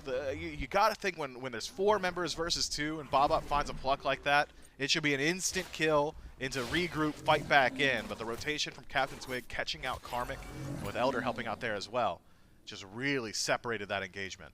Yeah, I mean, what I called out, I thought was going to come to fruition there. Dr. Bojo gets plucked, gets extremely low, held the Scarab's Blessing for such a long time, doesn't end up connecting on anything, and gets to live to see another day. Of course, Karmic doesn't get a meaningful transformation there, which means Twig is always going to just bring more value to the team fight. You really have to become, you know, in that transform state as Kakolin to get that much value out of your kit at level 8 or level 7 in this case.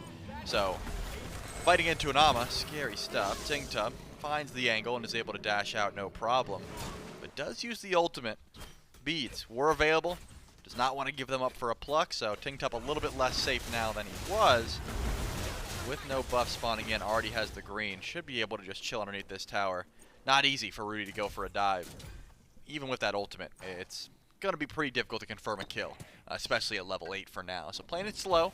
I want to see the beacon fight, though, because of how much scrapping we have seen with this new patch. There's guaranteed to be some sort of a breakout fight around beacon, either before or immediately after. Yeah, but you got to think that Team CaptainTwig will have a pretty decent advantage on the beacon fight just because it's a Zhong Kui, right? I mean, Scylla, much smaller abilities, really needs to find that one big burst, whereas C-Host, he's going to tap his ult and just walk you down, and it's pretty difficult for Happen to say, well, he's coming right at me, I'll just line up my Alma Monster. No, he could shift up his movement at any point. Much easier to get some of that damage out on the Zhong Kui. Both mid laners have finished up that Doom Orb. One of them a little bit tankier thanks to that Vampiric, and a slight level lead actually for Happen, who had got a few decent rotations off early, clearing out some of those waves. Now it's Karmic once more in trouble. Dash is awkward today. Oh, off the mark. Elder barrel stuff doesn't look good. Karmic, I think he's just living this. Nope, that's it.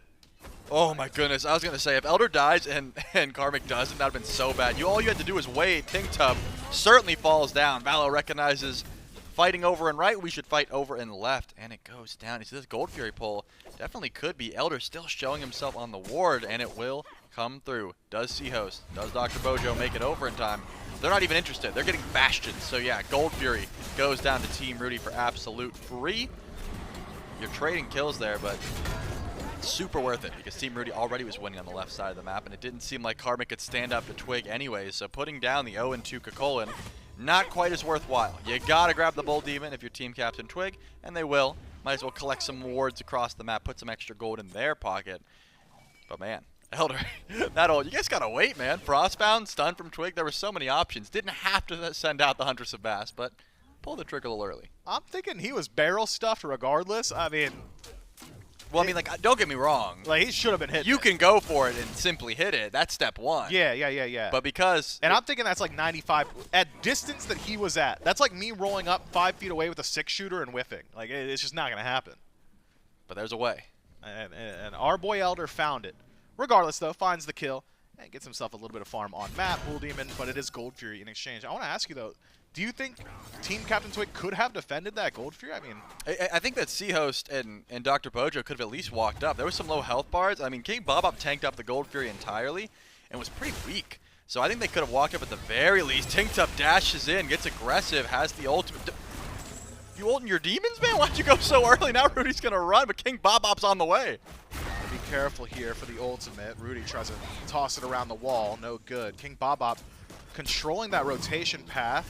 Dead. Pulled back in. Dropped low. Ruedy barely survives. But can Dr. What? All right, he's got... Wait, there that was kind it of is, sick. there he is, That there was he kind of is. sick, but you should have ulted Elder. Now Dr. Bojo running away. Myth, what's going on? I am at an absolute loss for words. Dr. Bojo is like reading behind the wall when the dude was just in front of him. Let me run it back. Okay, Because, walk me through it. That pluck from King Bobop should have 100% killed Ruedy. Like, Yeah. unfortunately, Ting Tub just didn't hit the auto attack. The Big dash was almost enough. So Ruedy gets to live to see another day. Bojo says, don't worry, I got it. As you said, read a juke that was non-existent and just did not hit the root. Had to there we go. line He got up it. the He got it. induct. Actually used the ultimate Is to he try and dead? find the movement speed. He shouldn't be. Even with the ultimate from Happen, I don't think you're finding a kill there. Really sick him into ultimate. You don't think that's enough? Well, the second was already down, so Oh, it was just, down, yeah, right. he just had the ult. So anyways, ulted himself for a little bit of movement speed, which I don't even think he needed. And then Elder shows up and it's like, hey, you have ult, right? And then you can just tell Dr. Bojo looked and said, I ulted myself for movement speed, man, and the backstat falls down as well. What an absolute pleasure to watch that engagement. Do we see a Hunters of Bass come through? It's not quite up yet. Just Elder's came off gotta go for cooldown. it. He's got to hit it here. He had it. It came off cooldown, but Didn't want it. yeah. Karmic's tankier than he looks, but maybe a fight at the blue buff. Happen, rotating over, has a good bit of damage. Let's see, does CaptainTwig and Elder still take this engagement? Karmic's really low here, and ultimate would confirm a kill onto him. Now with the D-transform, though, has the ability to just go ahead and leap over it. And a rotation from Bobop and Happen secures that blue buff for Team Ruedy. CaptainTwig, very strong right now, but not strong enough to take a 2 versus 3, especially considering Elder is playing at a pretty significant deficit. 2 levels out of the jungle, 13 to Elder's 11. Valo's been doing a really good job farming up on map, and not to keep going in on him, but Shadow Drinker second? Yeah, I call out him Shadow Stinker. Not because it's bad, but because it's just funny. However, it is a little questionable this early on. If you're However, getting- it is bad. Yeah, if you're getting if you're getting consistent kills, which Elder has 2 at 12 minutes, which I guess is almost half of your team's kills, so certainly can make for some pretty clutch plays. But what you have to look at is the dot damage on the other side. If you're near Kukulin, Shadow Drinker doesn't matter. If you're near anyone else, you can get some good value from it. If you find a pick and then just run around the backline invis, you know, like there's options to be had there. Let's look at the movement speed, too. Yeah, I mean, you can make value from it. It's kind of useless into certain matchups, and I don't see too much dot damage besides Karmic here, so I think Elder can make it work. We'll just have to see. Finally, Beacon started up. Looks like it's going towards Team CaptainTwig at the start. Bobop has no other backup. Yeah, Team CaptainTwig, they got to back this one for free. And Ting Tub making the rotation just in case team needs the follow-up. I'd be plucking Bojo here just to see what happens. Does Happen have the damage, though, is the question. No, the answer is just no. Hunters of Bast, not quite on the mark there. Scylla damage, ridiculous. CaptainTwig forced to use beads and ultimate defensively. Airball on the Scylla ultimate. Happen taking a whole lot here, but it's just poking and prodding. Not going to be a true dive. Not with Bojo already losing out on 90% of his HP and not enough mana to channel that ultimate either. That was a close one, but it's expensive. Stygian Beacon does go to Team CaptainTwig, but it costs Twig himself, his beads, as well as a lot of ultimates there from the Chaos side. Team Ruedy make use of their time now towards that Bull Demon, but it's going slow. Just going slow. Seahost wants to find the fight he's after dead. Valo is gone for sure. Seahost finally on the board with this Jean Kui. And the Bull Demon was the catalyst of that engagement. You're happy if your Seahost there. Does go for the blink and uses it, so we will be able to get some initiation from this Jean Kui. Just so boring to sit on an Aegis. Even when you're into Scylla, even when you're into Valo, a lot of burst damage on the side of Team Ruedy. You can't get Aegis, man. You gotta be able to close that gap. And that is exactly what happens. 2-0-3 for CaptainTwig, though. You already highlighted it. Having a good performance. Loses the beads in that last engagement, but still relatively safe. Just using that Amaterasu movement speed to traverse the map. Ting Tub, Yo! do you have any confirmation for the purple buff? Gets yeeted back to the buff cap, and it looks like it will be stolen away, and Bobop he might uses die that for it. ultimate. He might. He can just cancel ult and pluck away, though. Yeah, and he does. Twig not going to be able to close gap, but Elder should be able to help this one out. Should, I said. Give him a And second. Crossbone's got it. That's Crossbone's Gold Fury. That's Gold Fury for sure. Team CaptainTwig should be able to fall back towards it. Happen can threaten with steal. I'm a monster available, but how easy is it for him to just walk up? Feels like the card from Seahost doing upwards of 50% HP already.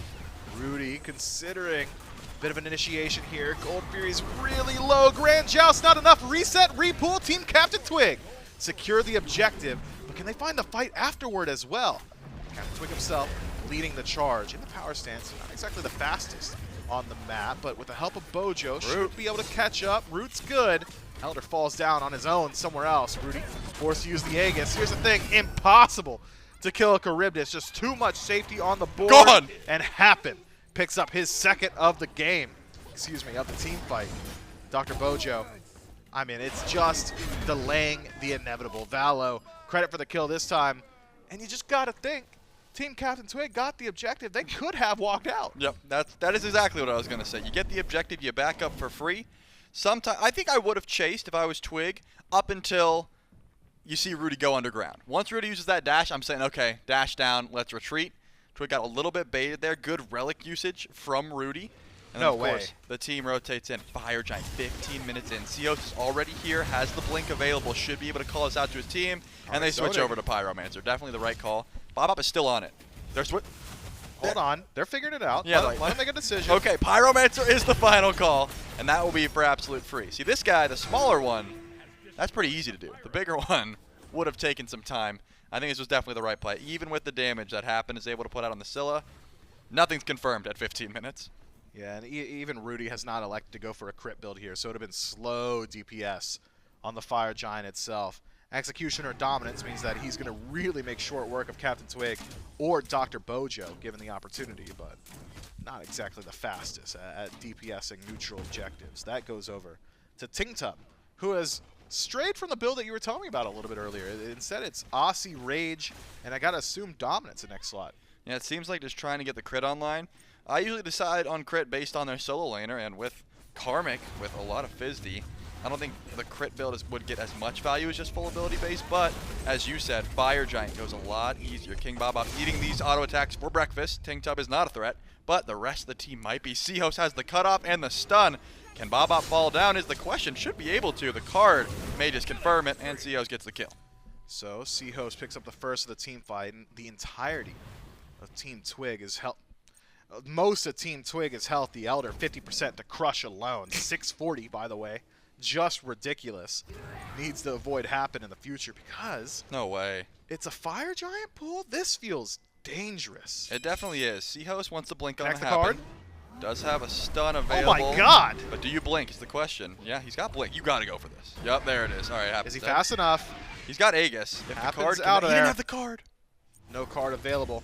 Not able to continue that fight. Tingtub in the back, fighting up against Valo. Dropped low, forced to use the Aegis. Valo is not able to make it out alive. Now it's Karmic on the chopping block, down to 20% HP.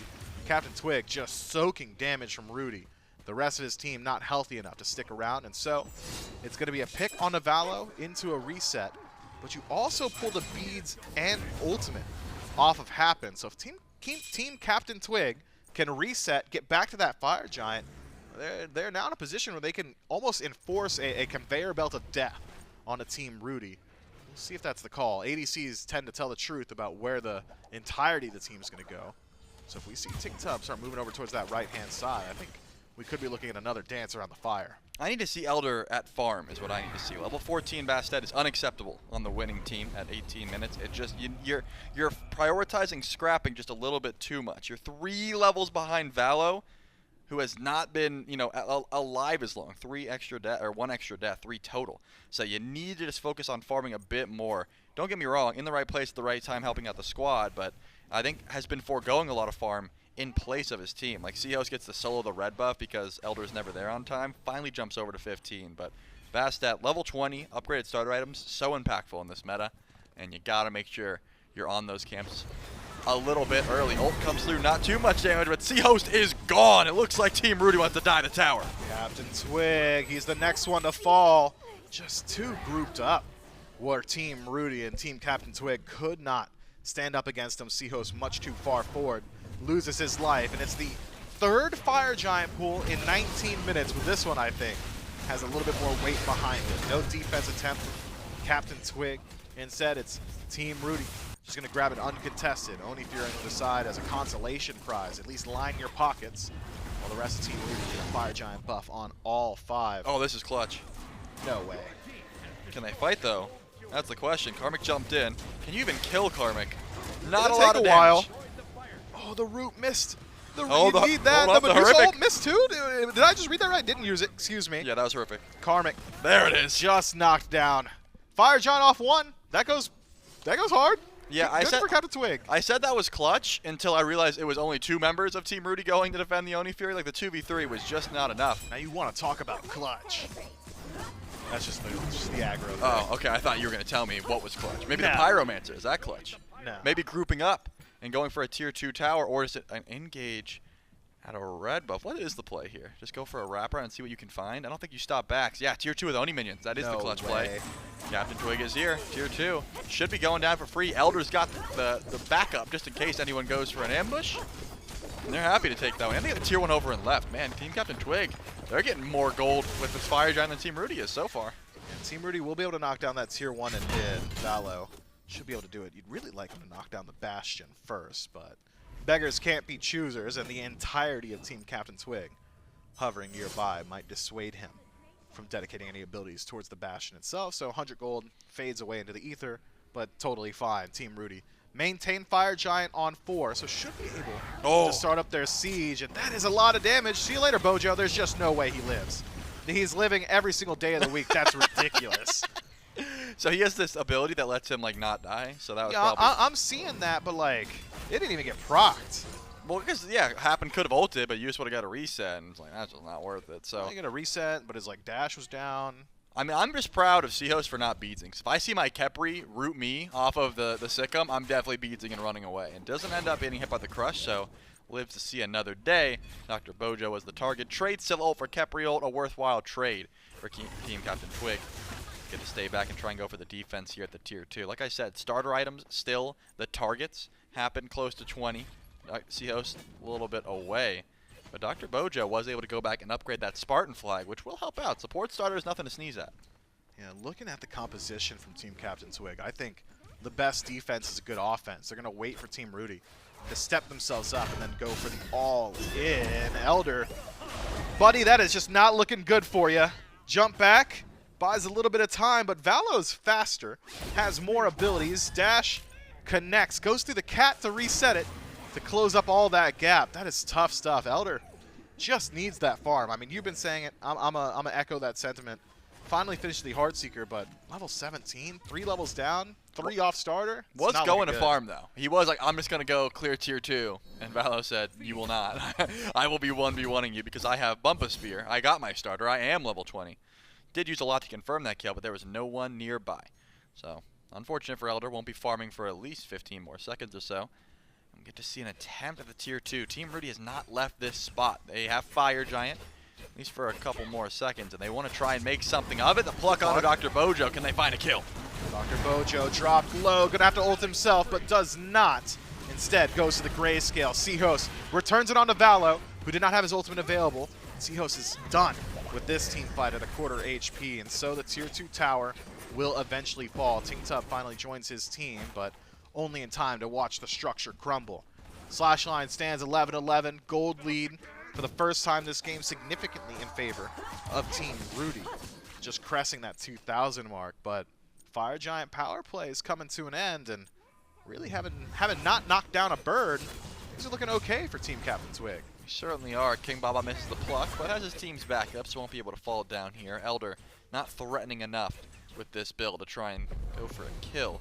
But the Primal Fury has spawned in. Remember, Team CaptainTwig got the Oni Fury last time, so they're setting up for it. Twig doesn't have a lot of damage to go for a solo, but can certainly tank it up. It's only going to be Ruedy who can get here.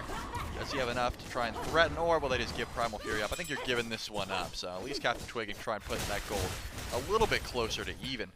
I think we're just going to be setting up for another Pyromancer Fire Giant scrap. Can you hit level 20 if you're Twig, if you're Seahost, get those upgraded starter items? That is the question. Tingtub already did it, has the upgraded Bluestone, but everyone else, top 3 I should say, are all looking for those upgraded starters before Fire Giant spawns in.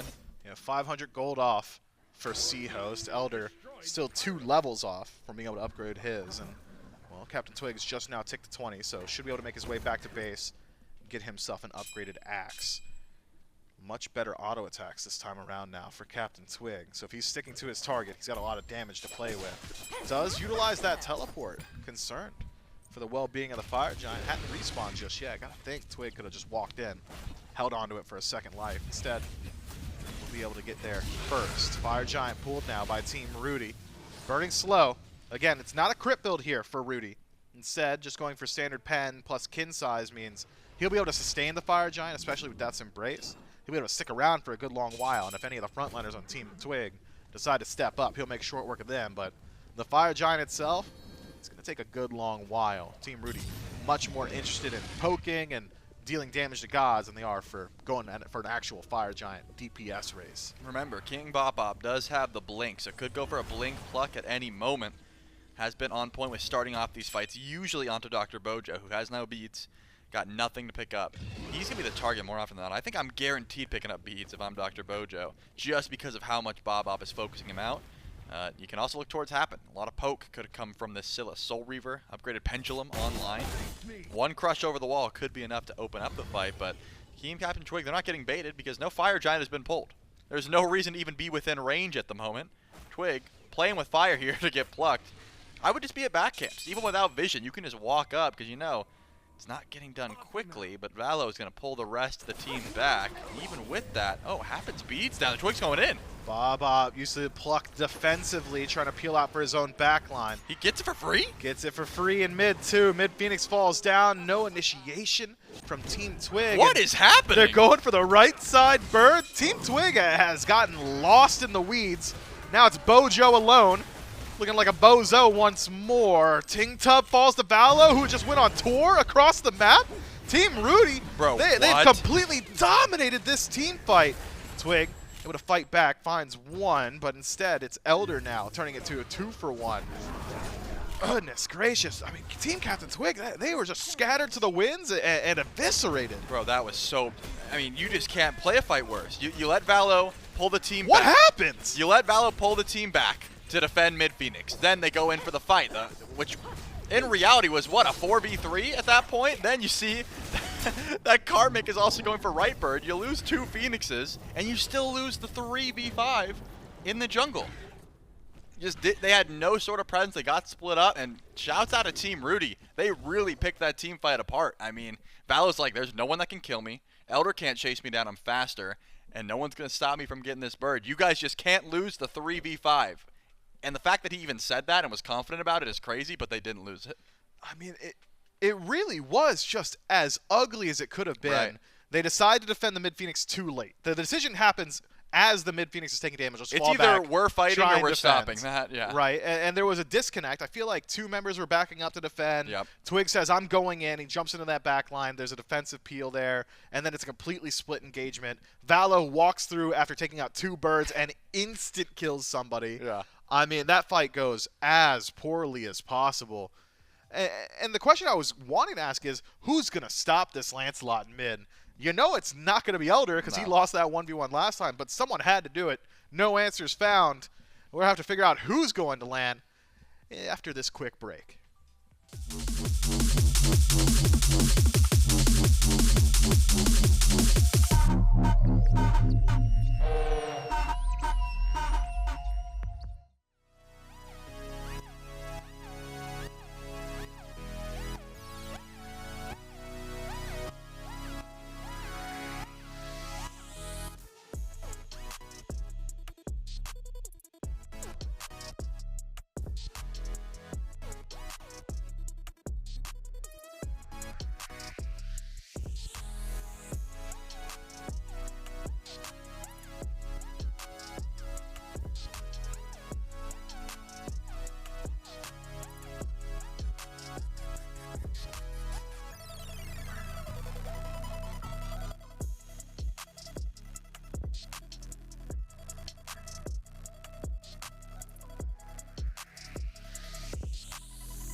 Welcome back, SMITE fans. It is a phenomenal Saturday here in Alpharetta, Georgia, as today has gone the full 6-game distance. The biggest winner, the fans at home, the viewers having the opportunity to watch these guys play all day long. Trelly, I'm going to go ahead and dive you straight into the deep end. Please do.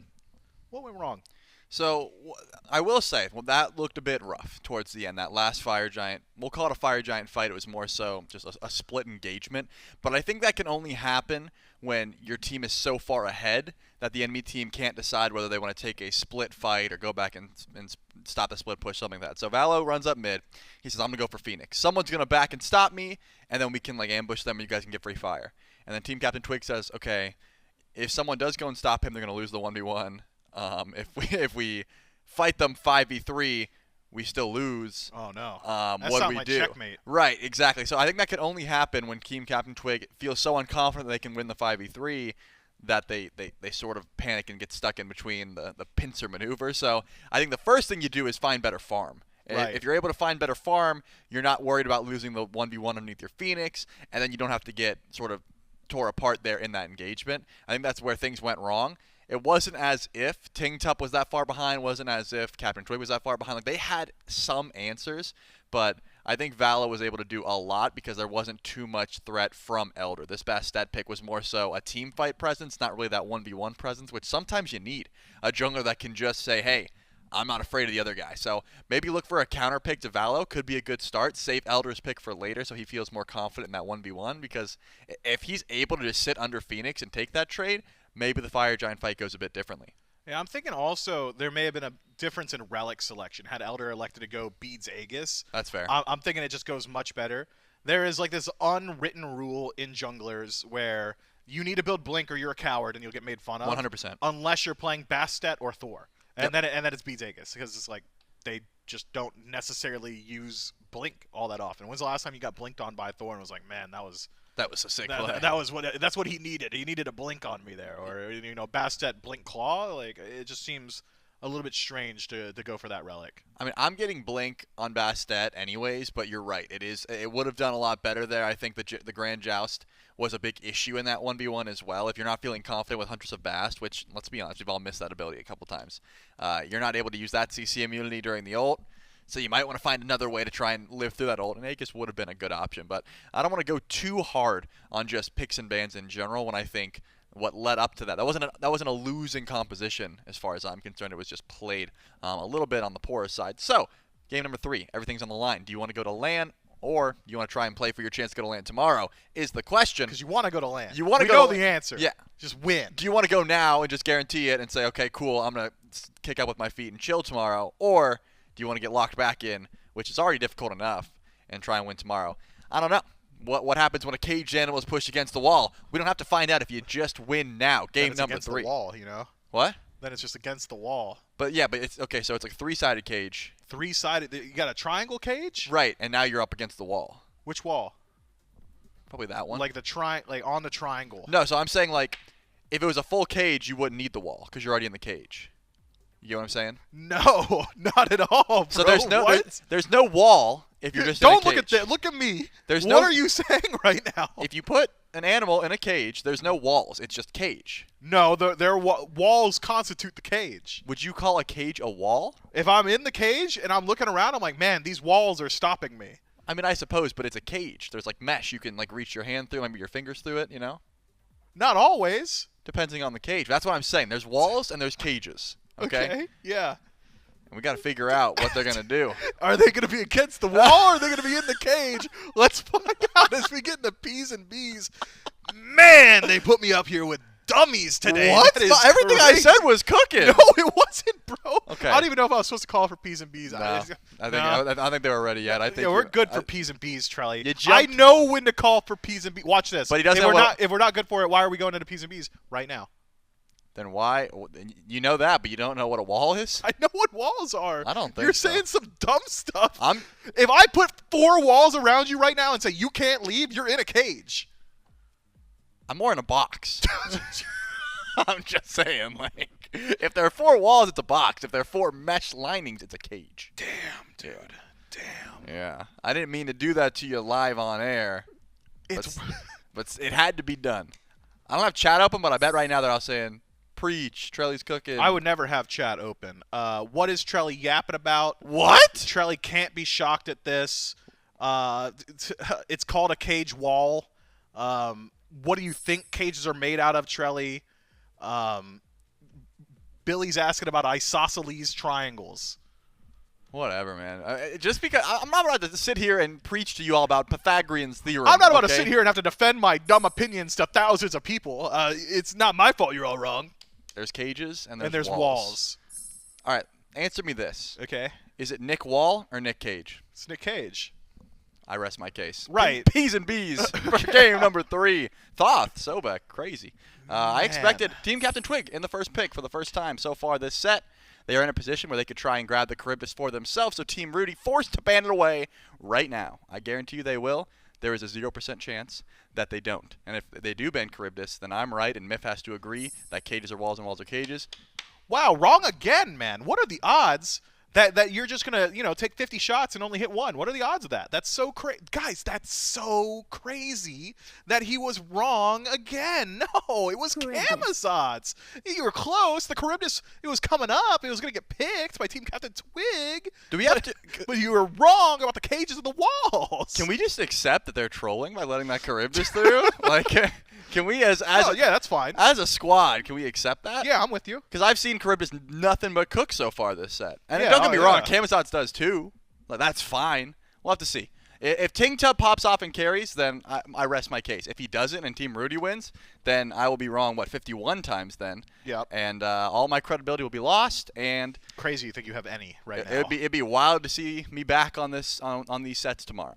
So only time will tell. No, you'll be back. Well, not if I'm wrong a third time in a row. You'll be back. What was the guess? I wasn't listening to you at all. What are we predicting here? See, he doesn't even listen, and you guys think that he has more credibility than me. That's crazy. That's right. What Team are Ruedy. you predicting?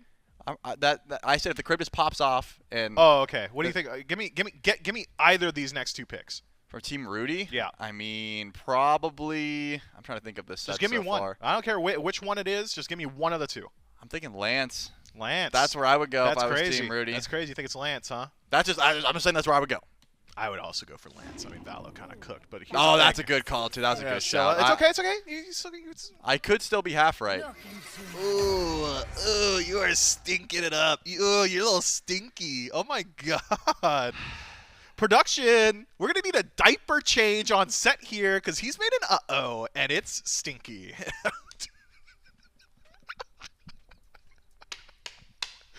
Man, you want to try again, buddy? I mean, not particularly. Yeah, I wouldn't either. If I'm real. Watch this, Lancelot. And it's gonna happen. I've summoned it. That's fine. Lancelot's next. I'm not gonna say a word until we get to see this pick. It better be. Man, they're trolling. We bro. didn't. I mean, if Elder had a Lance, don't you think he would have pulled it out already? No. And I thought he was going to sit back and wait to see what Valo wanted to go and then counter jungle. So clearly we are just we can't read these guys. We can't get in their brains. They're pulling strats that I could never imagine. Wow. Okay. So let's. I'm gonna hop in my armchair real quick. Really do some psychoanalysis. Elder's thinking, look, a lot of game 2 was on me. Right. I gotta shift up the dynamics here. Where was I making plays? Game 1 was pretty good for me. It wasn't the most impressive slash line, but he was getting active. He had a lot of assists. What was he playing, Trelly? It was the Ratatasker. Elder's playing the Ratatasker, so he's going back to the Ratatasker. I thought you were talking about. Okay, you said game 1. I was like, he was best stat, but I get what you're saying. You're saying game number 1. Yeah. But you're right. He was getting active. He was creating space. Okay, Yeah, okay, I'm on board now. It took yeah. me a bit to really get your vibes, but I tend to agree. Osiris. I'm the one with the weird vibes. Wall cage boy. I'm still right about that, and we'll talk about it later. Right. I do like the Osiris, though. From what Twig has been going, a lot of auto-attackers, something that can scrap against CaptainTwig. Probably a good look. Amaterasu's been banned away, obviously, so he can't go towards that. Twig's number 3, probably Wukong still. Even though we're in a different style of meta, that was his favorite pick so far this tournament. It's the god that he's went to the most. I suppose that could be a number 4. I'll give you that one. But I still think Wukong at the top of his mind. This patch could have completely shifted up his solo lane play. That's also a possibility. And shifted up every god number in the game. Yeah, so over 500 changes. Yeah. How do you know that, man? I confirmed the spreadsheet. You confirmed it. You said, all right, that's good. Ship it. Yeah. And you signed your name. Yeah. All right, so if you had any problems with this patch, tweet at this guy. I still think it's going to be Wukong, or at least that's on the forefront of his mind. Has a decent enough matchup into the Osiris. Not going to be able to build auto attack, but I mean, are you going towards Bologna right now? Maybe. It's Bologna versus Osiris, something we've been watching since season 3. So it's been around. It's certainly a possibility. I don't know that both of those gods were out in season 3. I mean, they definitely were. Season 3 Worlds was Xing Chen and Bologna. That was the top picks. Okay. And Osiris is newer or older than Bologna. If you say so. I mean, they're both kind of primordial if you think about it.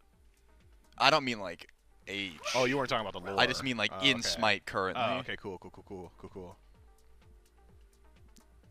Well, you're the chair too, man. I'm just gonna. You want me to tell you what got picked? No, I was gonna ask if you thought had any more predictions about these last two. Oh We've yeah, been it's off for a probably while. gonna be Yanis. What about jungle for Team Ruedy? I mean, Lance is still available, but I've already shot and missed with that one. Check it. Thor. That was also an option. I don't know if I love the Thor so much. I don't see a reason not to go to Lance, but also you're trying to run down. Well, the Janus. reason is the Ganesh, right? I suppose. Yeah, you don't really want to deal with that Ganesh, that silence. But what jungler loves Ganesh? I think you're going Lance. I think you have to. And because you got to chase down the Janus, he's finally, you're cooking. After 4 bricks, he finally drains one. Sheesh, half-court shot. My goodness, feels good to be on the board. And I like their dive. That's what they were going for, right? You have to chase down Janus somehow. Team Ruedy. Of course, because you have to try and catch Janus, who Susanoo was banned away, as you can see from Team CaptainTwig. They knew that Janus was a possibility. Tsukuyomi was the other option, but are you going to him right now? He's either kill or be killed, and I think when everyone's squishier, his ult does just confirm kills, but you said it, the Ganesh can be super annoying for junglers like that. So Lance, he's going to try to avoid the Ganesh at all costs, but still does have that damage, still knows how to farm the map very well. I think it was a smart call. Saving it till the end, I mean, it wasn't contested, right? Team CaptainTwig didn't ban it away.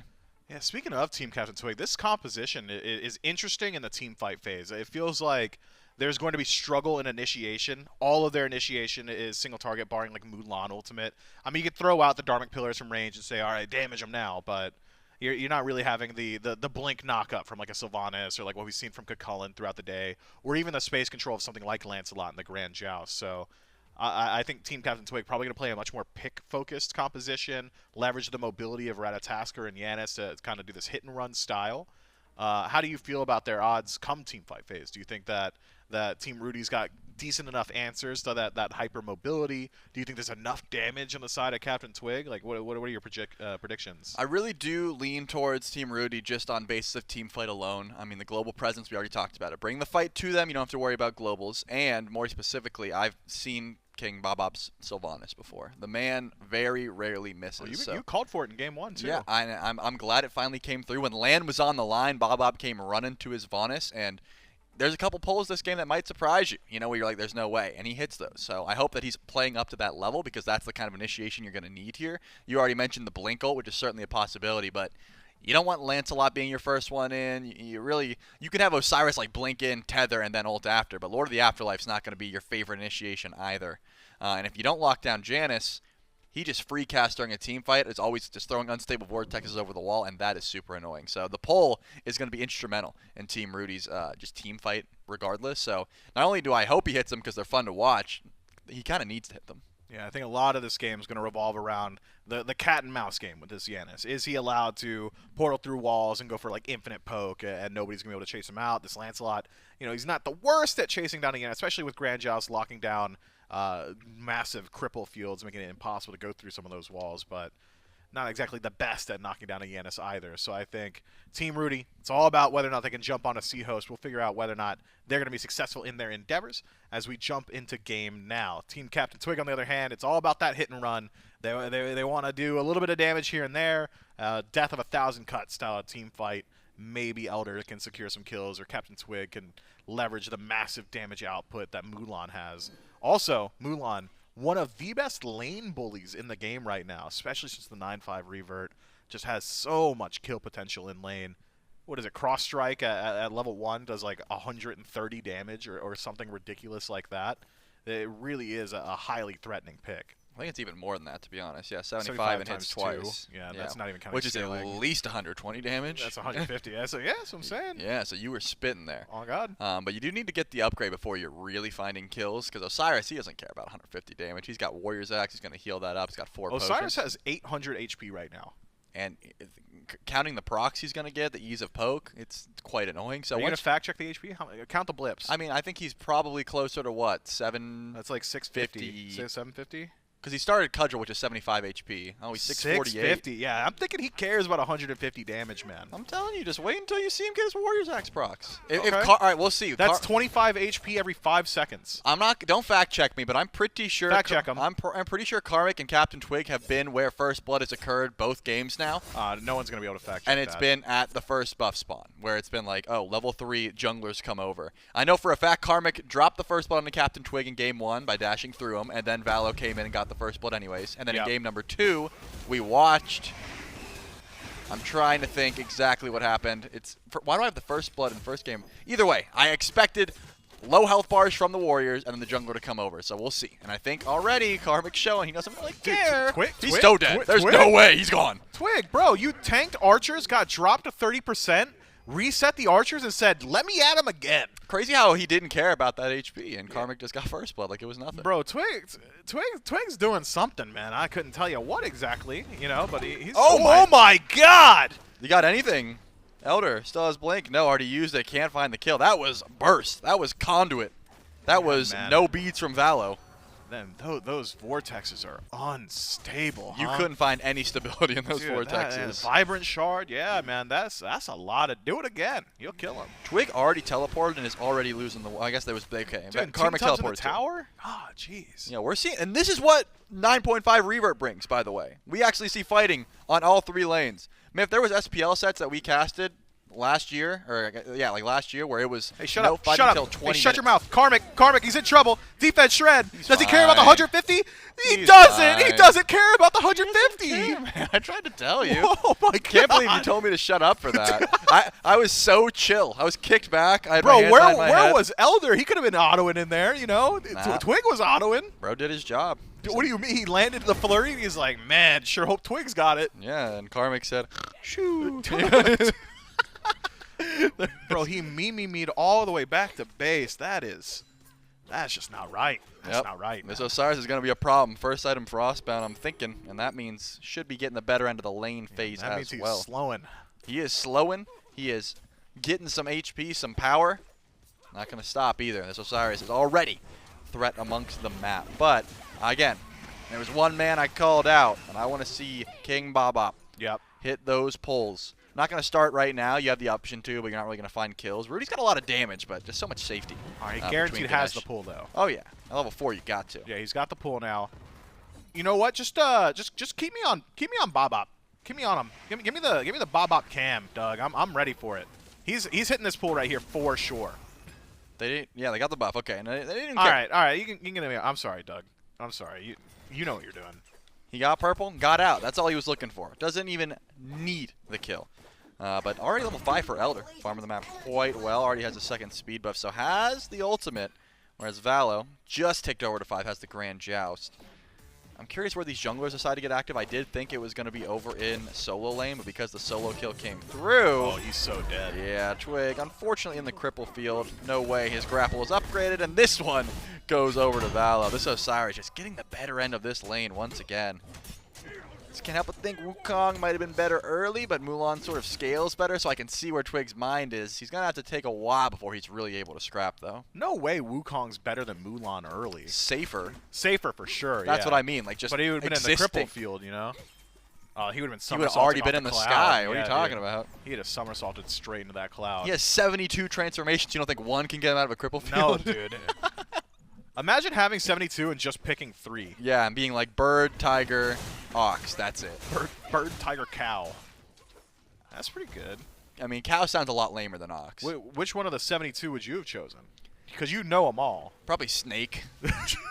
I choose python form. Yeah, like imagine, like you're just so slippery. That's got to be better than bird in a way. Because you could lose him. You could lose track of him.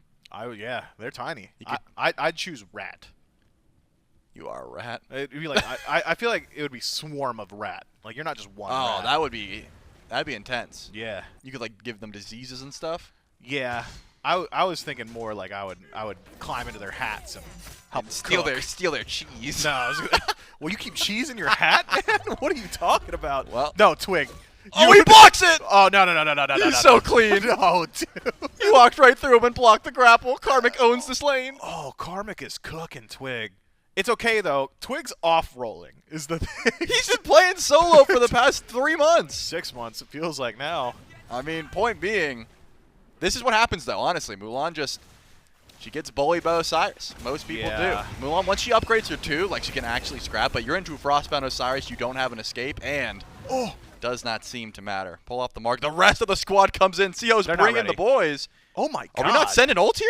That's Avanis. You can't chase him down? Seahos doesn't have his ult, man. Oh, you're right. Yeah. The diamond is not quite filled no, out. That's 12 seconds away, which you would have known if you were paying attention. So yeah, Seahos, where did he ult? I didn't see it. He did it to Probably to kill a mid camp. I wouldn't doubt it. As a Janus player myself, I ult mid camps all the time at like level 8. Dude, I like this adaptation from Seahos too. Elder's been kind of slacking on his own farm so far this set, so Seahos is like, Yanis kind of just does the farm and never misses waves. So this is like a much more efficient farm path for Team CaptainTwig. Unfortunately for him, titular CaptainTwig 0 for 3 at the 6-minute mark. That is 1 death every 2 minutes. Karmic only benefiting from 2 of them, but fortunately for CaptainTwig, lead's not that massive just yet. Blink in. Valo doesn't seem to care too much. We'll use the ultimate just to get out of trouble, but that'll be the blink from Elder. Karmic wants to go for the solo kill, forces the ult out of Twig. Elder's on the way. Once again, you're not killing this man. He's got Lord of the Afterlife. Nope, he's not. He doesn't care. Elder shreds defense, man. Yeah. Had you considered that? I had, believe it or not. Karmic probably knows he's there and is still setting up an ambush. No, Karmic's got no idea. Dude, this is tough. Elder was behind him, between him and the tower, and still said, I don't want to show myself. Yeah, no, this guy's looking like a raid boss right now. If I'm Elder, I'm thinking maybe Ruedy's killable. Maybe Bobop's gonna be out of position or something. I wouldn't. There comes a point where you just kind of give up on bailing out a lane. 100%. I'm not sure that we're at that point yet. It's really just one level. How much gold difference are we talking between Twig and Karmic here? 5,200 to 1,000 at 7 minutes. It is 1,000 gold. It's kind of a lot. Yeah, that's 50% of the gold lead. And the level is also huge. Like between a level 7 Rat who has just his Acorn and a Frostbound Osiris, like you really need mid to head on over.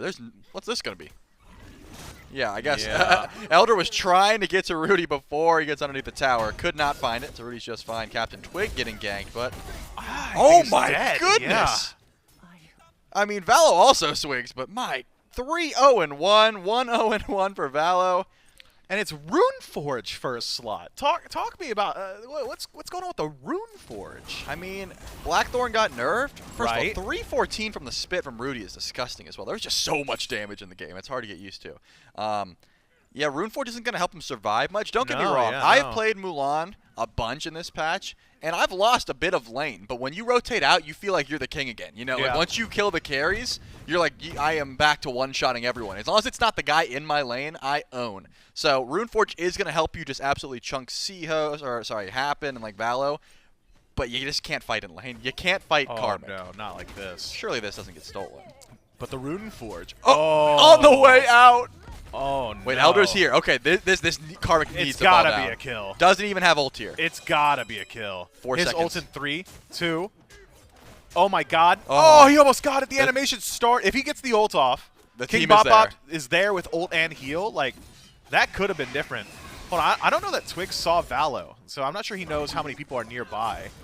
3-man ultimate looks good. Elder drop low, force a dart back. Valo silenced out, but the damage is there now. Twig falls down. Elder watches from the distance. Valo has ultimate. Dashed in. Could knock out Elder here if he sticks around. Oh man. Yeah, why'd he dash in? Oh, this is looking poor. Yeah, this is. Don't play on the solo side of the map if you're on Team CaptainTwig. This is just not right. Overstay there from Dr. Bojo. Twig, I just don't think he saw Valo walk over to the cooldown camp, and I mean, it's all on the board there now. Team Ruedy 6-1 in 9 minutes. Yeah, 0-5-1 is not the start you were looking for, but I think Could be you're worse. right. Well, it could be, but not much. Like No. it is hard to die 6 times in 9 minutes, so I think this is about as bad as it gets. However, Elder's 1-0, so he does have the ability to just look elsewhere. Elder's 3 levels down. I'm thinking after the second death, I would have been saying, Twig, you're on your own. I know you're the captain, but like I need to look elsewhere. At this point, you're just kind of throwing a life preserver to someone who already drowned, right? Like he needs to fend for himself and get his own farm and try and play through. Seahost, who is even. Got Doom Orb, has Blink, has Spear of Desolation. This Jet is chunks. We saw it happen over in Duo. Right. If I'm Elder, I'm formulating ganks, sitting around corners, waiting for Seahost, probably trying to kill King Baba. Like anything that is not around Osiris. That is the play. There it is. Elder has decided that he's going to try and kill King Bobop, this time with the help of support and mid. Bobop's HP is not exactly moving, though, is the Oh, thing. you got to hit those. Nice juke, but it's not enough. With the rotation of ADC on top of it, finally able to knock down that support. But it was an expensive kill. Seahost and Dr. Bojo use their ultimates. Elder dropped down to half HP, and No way. dare I say it, you think you're the king? I'm the king, says CaptainTwig. That's my best Nick A30. A turnaround kill is all you can ask for. And no one else is doing that. No, that is massive. That's a CaptainTwig exclusive. I mean, if you look at their builds, though, like they were pretty much even. Like it was a lot of gold that Karmic was sitting on just picked up that tier 2 stone. So Frostbound Gladshield versus Runeforged Breastplate, that was the perfect time for Twig to actually go for a fight. Has his upgraded abilities as well. And just like that, he's back in the game, baby. Sure, still 2 levels behind, but yeah, his like lane is whole opened item. up a bit. If Valo didn't go in for that gank and kill Twig, he would have been able to get very close to caught up there off of that kill. So that's a big win for Team CaptainTwig. Gold-wise, still looking a bit rough, but having this Mulan be tanky enough to just help out in team fights has been the worry point of Team CaptainTwig, and already there's been a bit of an answer for it. Well, unfortunately for Twig, he hasn't met with any magic damage just yet. So you got to think once Happen gets his grubby little mitts on CaptainTwig, Spear of Desolation, Divine Ruin, Scylla, going to put in a whole lot of work. Karmic does not seem too perturbed, though, does he? Just says, you may have won the last one. Let's see if you could do it again. It was a fluke. Forces CaptainTwig back towards that tower. Twig's got a lot more sustain to play with, though. If it turns into this poke battle over and over, Twig's going to out-sustain thanks to that second ability. And Karmic's going to really struggle to find any more pressure. Blink forward from Elder. I mean, at least if I'm he did Happen, die. I'm sending it. He doesn't have beads. Like I'm definitely dropping. I'm a monster there. I respect the attempt. No beads necessary. Happen is a threat. And Beacon will definitely be going the way of Team Ruedy. Dr. Bojo just stalling this one out, but Zeos goes in. Nice ultimate. Grand Joust connects onto the Yanis, but the damage not quite there. Karmic connects with his own ultimate, but it's Ruedy finally with the acid spray that knocks him down. Meanwhile, in the back line, Ting Tub knocked down. No peel from Elder. Too little too late on that ultimate. Now he's got to contend with Karmic. Here's the thing. Frostbound Hammer and Sickle means you're not moving. CaptainTwig had a decent little comeback in the lane, but gets reality checked on the rest of the map. And it is a deicide at the 13-minute mark. You know, I called the Beacon was 100% going to Team Ruedy, and don't get me wrong, there's low health bars, but Team CaptainTwig was not ready to give up that Beacon. And now they wanted it. Now you're going to be giving up your speed buff, your Bastions, probably your Tier 1 tower here soon, and the Gold Fury. I'm thinking you just give up the Beacon, man. You go... Hold on, that's okay. That's okay. We're willing to accept that. It wasn't necessary. Bobop giveth and taketh, but you can never say he's not putting on a show. I mean, he is putting on a show, but like he could have resetted it. He had wisps. He was healing his teammates. Yeah, you never want to reset to your mid laner. I mean, you don't want to, but when it's necessary, you know, like the Gold Fury's got hands, man. I'm thinking he did it to send a message, you know. Like, what was the message? I don't know how to tank the Fury. PvE's got 33% of your kills, you know. Gold Fury is one of your top performing players, Team Twig. That's a pretty sick message. That's cold. I don't know. If that's how Team CaptainTwig took it, you'd be right. But I think they're probably like, bro didn't know how to tank the Gold Fury. Yeah, they're probably like, huh. That's what I'm taking it as, and I watched it happen. Yeah, they didn't get to see it. And there was like no assist. Like, don't get me wrong, it was a quick back, but it was super fast back.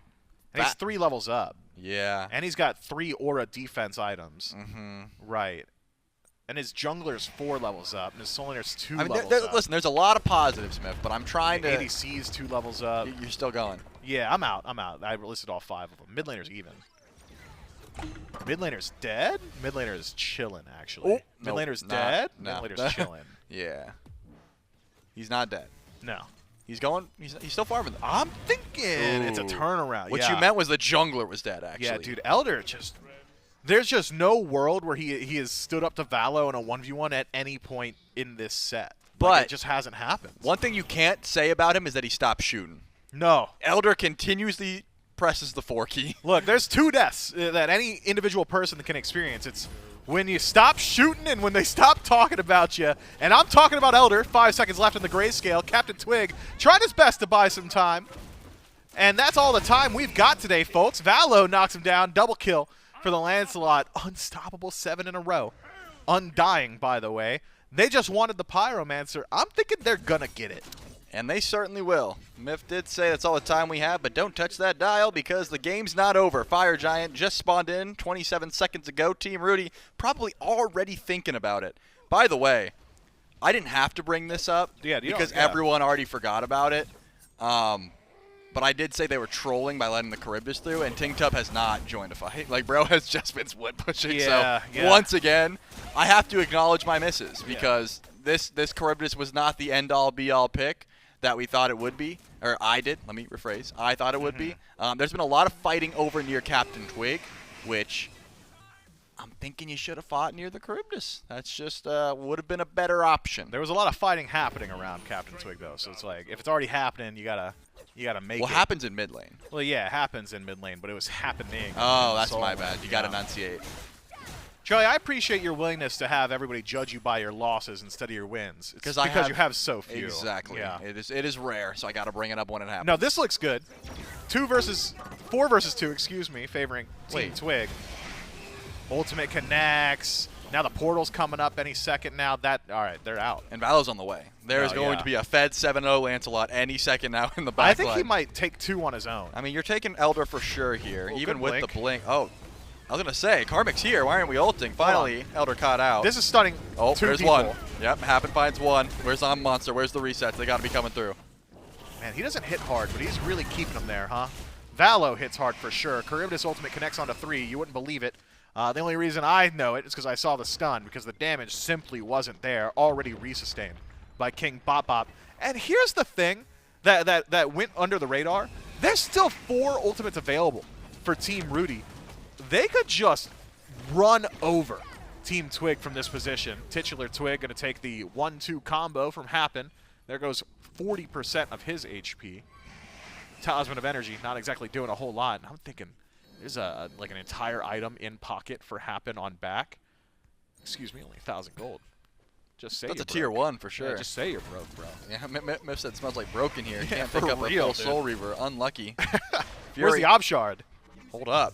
This could be good. CaptainTwig and the squad in Primal Fury. Weak, but Team Ruedy picks it up. Can you find anything is the question. Bob got to go down here. Someone's got to get to him. Runic Hammer passive, putting in some work, but it's happened, doing even more. Elder knocked down. Support knocked down. Finally. Tingtup finally getting active, knocks down the enemy support. But you gotta think you gotta find a priority target first. 5% HP on CaptainTwig, not exactly long-lived. 1v1 between the ADCs, both with a ton of auto attacks, but it's Ruedy that finds the one that he needs, knocks down his second of the team fight. This is what you drafted the Lancelot for, the ability to chase out Seahost, forced to portal away defensively. And I'm thinking that was the best option available to him. So what happened in the last 30 seconds? It was 4 for 1, the one being the support, but Phoenix and Gold Fury as well to Team Ruedy. Is that good? Well, you know, King Bop-Bop's doing a lot, but I don't know if he's doing that much. Man, King Bop-Bop is doing a lot, though. Yeah. I mean, bright sides alone. I'm not supposed to tell the viewers at home that the game is over until it's over. Yeah, no, them's the rules. So I won't. Let's look at the pluses. Okay. Seos didn't die there. Nope. Charybdis has 1 stack on Rage. That's my bad. I doubled his Rage stacks. Yeah. That's about it. So Team Ruedy going to have to back up. No way they're defending this Fire Giant. Happen trying to chase down and find a kill. even now. 6 level differential, by the way. No way Osiris can kill him. No, not yet. Level 20 probably, but at this point. Yeah, get that axe upgrade. Yeah, not quite the damage. Get your money up. Seahawks could go for a steal. That's the other thing. Could go for a steal when the ultimate comes up. This Fire Giant's going down slow. Twig, the only one here to go for the steal. They should just kill him probably and then go for it. Ooh, that's a good ult though. Yeah, connects with a Valo. Hold up. Drops him low. Twig similarly dropped low. Oh. Valo ultimates through. HP shield can just ride around on the horse and essentially be full HP the entire time. Pull back from Sylvanas, separates the engagement. Seahos, he's been dealing with Karmic for the last entire 2 human minutes, and that's not changing anytime soon. Elder attempts to knock down Valo earlier, instead only lines himself up and knocked out. All the while, Tingtub, he has washed his hands of the situation. He's going to try his best to knock down a tier 2 tower on left, but Valo is not going to give that one up. In fact, Tingtub dead? What do you think? Over under? I mean, he has to be, right? Yeah, there's no world. Yeah, you got to go for the 1v1. I respect it. It's either fight or die, and Karmic's that? on the way. So, yeah. I don't think he needed to beats that. Oh, no, but, like, you know, just don't let him even have an inch. You know what I'm saying? Like, he could have said, oh, I almost had him, guys, but... Call him Takashi, bro. He says, stupid! I'm not even let you get the chance! He can at least type to his team. Lance beats down as he falls down. That and is looks up. the #1 cope of every ranked Oh, player. yeah, for sure. Is when they die for free and then they type out like 2 ultimate speeds in Yeah. Vegas. I'm like, bro, you're dead though. I would do it. I would 100% be like, That's Lance good info. actually beats, and I stopped his back, so you guys got like 3 extra seconds before he gets there. Yeah, that's good. That's all good info. You might be able to kill him. You're welcome, by the way. Yeah, dude, those speeds aren't even upgraded, guys. Like the cooldown's long. And that's what I'd be saying too. Like, if you guys can't kill him there, I don't know. You know, like I did everything for you. So unlucky. 1, 10, and 2 for CaptainTwig. Still getting active though. Mulan. Bro's 110? Yeah, so far. He's lining up the triple double. He's going for it. Yeah. Just needs 9 kills and 8 assists. Oh, he's going in there. It is a 4 versus 2. Bobop's HP hasn't moved. Happened though. Has taken a little bit of damage in that back line. CaptainTwig is still diving. You gotta think it's not recommended. Knocked down. Level 16, by the way, on that Mulan. And the rest of his team now paying the price. You know, your actions have consequences. When will you learn? When will you learn? What you do, okay, what goes up goes down. And they fall down, Miff. Team Ruedy surges forward. Their actions definitely didn't have consequences. They get to march right into the Titan room, and they're stamping their ticket. They're going to come meet Mifflin at LAN. Oh, man. I'm so intimidated by these guys. You know they're all 6'5", 240, 1% body fat. Hangs out at the chillest restaurants. Dude, their smoke's so tough. The girl's so hot. I can't handle these guys. Well, you don't have to. You just got to talk to them and about them and make sure they know they're playing for charity. And that wasn't very charitable what I just saw. No. Because they had blood in their eyes. Yeah, that felt like, you know, sometimes you have to do bad stuff for the good of the world. Like Batman. Yeah, like Batman. Yeah. He's got to do bad stuff sometimes. Yeah. These guys, like, the charity aspect of this tournament has been completely lost on Ruedy and the boys. They saw this as an opportunity for endorsed, justified violence that just so happened to go to a good cause at a later date. Like, it is inconsequential to them. Well, that's one way to analyze, but there also could be said that they care about charity that much that they just wanted to get guaranteed wins so that they could give back. Yeah, I don't think that's what it is, though. If I thought that, I would have said it. Well, like I said, you, the viewer, can decide. Because Mifflin, you know, like, despite I've had a couple misses today on the broadcast, but Mifflin's not always right either. Just to rehash what his biggest miss of the broadcast today, because we will be ending here in a moment. Walls and cages are different. Dude, that's still facts. Like, I don't need to explain myself to you. I'm just saying you could have a 3-sided cage and then place it up against a wall. And then the cage is against a wall. Right. That's what I was trying to explain. Like, you don't need a 4-sided cage. Wait, so you're saying when a wild animal is backed into a wall, you're saying that they're in a cage against a wall? Right. I'm the cage. That's what I was trying to explain. You're the cage? Yeah, if I'm backing you up. Well, not me. In this case, it was CaptainTwig's team backing Ruedy up because it was they Bro, somehow it has gotten more confusing. Well, the viewers understand. Despite what you said about their comments, trust me, they got it. And Team Ruedy, like I said, he's the cage. They were not letting this one. That's an M. Night Shyamalan twist, man. At the end of the broadcast, just letting you know, there was a twist along the way. And, man, you got to shout out Valo. I think that this Lancelot was lethal. There was really no answer for it. And I'm also going to give shouts out to Elder and Twig because having a rough set or a rough game, probably rough 2 games here. Yeah. But they didn't stop initiating. You know, they No. still were trying to find a comeback. And there's a lot of teams that would sit under Titan and say, you know what, we'll defend. We'll let this go to EFG, you know, try our hands out. They said, no, we're making the comeback right now. Didn't work out, but it was fun to watch. And if their warrior spirit also inspired you, the fans at home, and you said, man, I would have really loved to have seen Elder and Twig running it down at LAN, fear not, Smite fans. They'll have another opportunity to qualify for LAN tomorrow. That's Sunday, 6/16/2024, in the second set of the day. That's the bronze matchup. We'll go into that in just a moment here. First, we're going to break down the post-game stats for you. And if you thought, why are the casters having so much fun? You know, why are they calling out Elder and Twig before anything even happened? Combined 2 and 19 with 4 total assists split between them. Undying for Valo, undying for Happen, undying for Ruedy. The carries on the side of Team Ruedy. And let me just say, you can't go undying as carries unless your tanks do a great job. So shouts out to King Bob Up and Carmack for just, you know, taking aggro, getting active, and setting up for the squad. But man, did they make it look easy in this game in particular. I was very impressed with how Valo and Happen were positioning. Twig top damage in the lobby. No, that's what. Yeah, he was getting active, man. Like this is a lot. Like he realized once he got out of lane, it would be a lot easier. But look at the GPM for Karmic, and that'll just tell you a bit of a story. 709 to Twig's 466. That is the freedom of lane. That is the freedom of farm. And that is the top GPM on the map. How many minutes were in that game? You know, we can get real granular here, or we could just go back to the other page. It tells you how much gold they had. I was gonna do the math to figure out the difference, but I realize now that it's way easier to just look at the two totals and then separate them. Right. I tried to explain to you earlier. Like, don't put yourself in a position. Yeah, where he was 5,326 gold up. 25 gold up. Excuse me. That is a metric ton of gold. That's so much. Because you know what? When you're in lane, right, you look at your opposition and you kind of go like, okay, I'm at 7, he's at 6.8. Like, I'm 200 gold up. Karmic at some point in that game got to go, I'm 5,000 gold up. Yeah. And I don't think I've never been able to say that. How much gold per ounce in a drachma, you think? Like, we were to convert that to USD. Is that our currency? We use gold drachmas? No, we don't use drachmas. I'm not saying I'm saying in SMITE. We use United States dollars. I'm saying in SMITE. Right. I don't know. That's gold. It's like a gold coin. It's like lore. I don't know. I figured. Let's check out the schedule. I just think I think the lore Myth masters just made that up, man. Made up the drachma? I think you made up that we used it. I know what the drachma is, man. Stop trying to say I don't know what a drachma is. Dude, never mind. If you guys weren't tuned in earlier today, you missed out on a phenomenal set between Team SK Peso and Team Kasich that also went the entire distance, with Team Kasich coming out on top, instantly qualifying themselves for the LAN stage as well. We just finished up Team Ruedy versus Team CaptainTwig, where Ruedy wins out in a hard-fought, grueling best-of-3 battle that goes the distance. CaptainTwig and the boys going to have another opportunity tomorrow. And if you're wondering how tomorrow's schedule is going to go, grand finals are going to be first up starting at 11 a.m. Eastern time.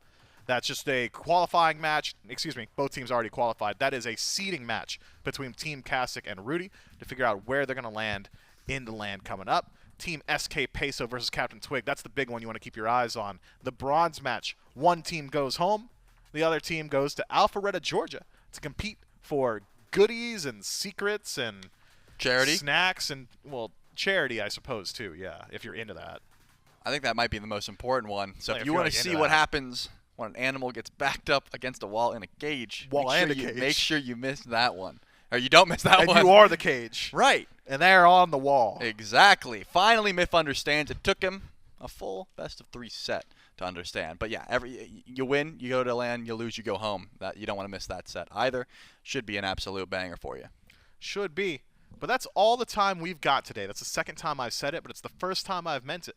From me, from Trelly, from all the guys back in production, thank you, and until next time. Made in Georgia.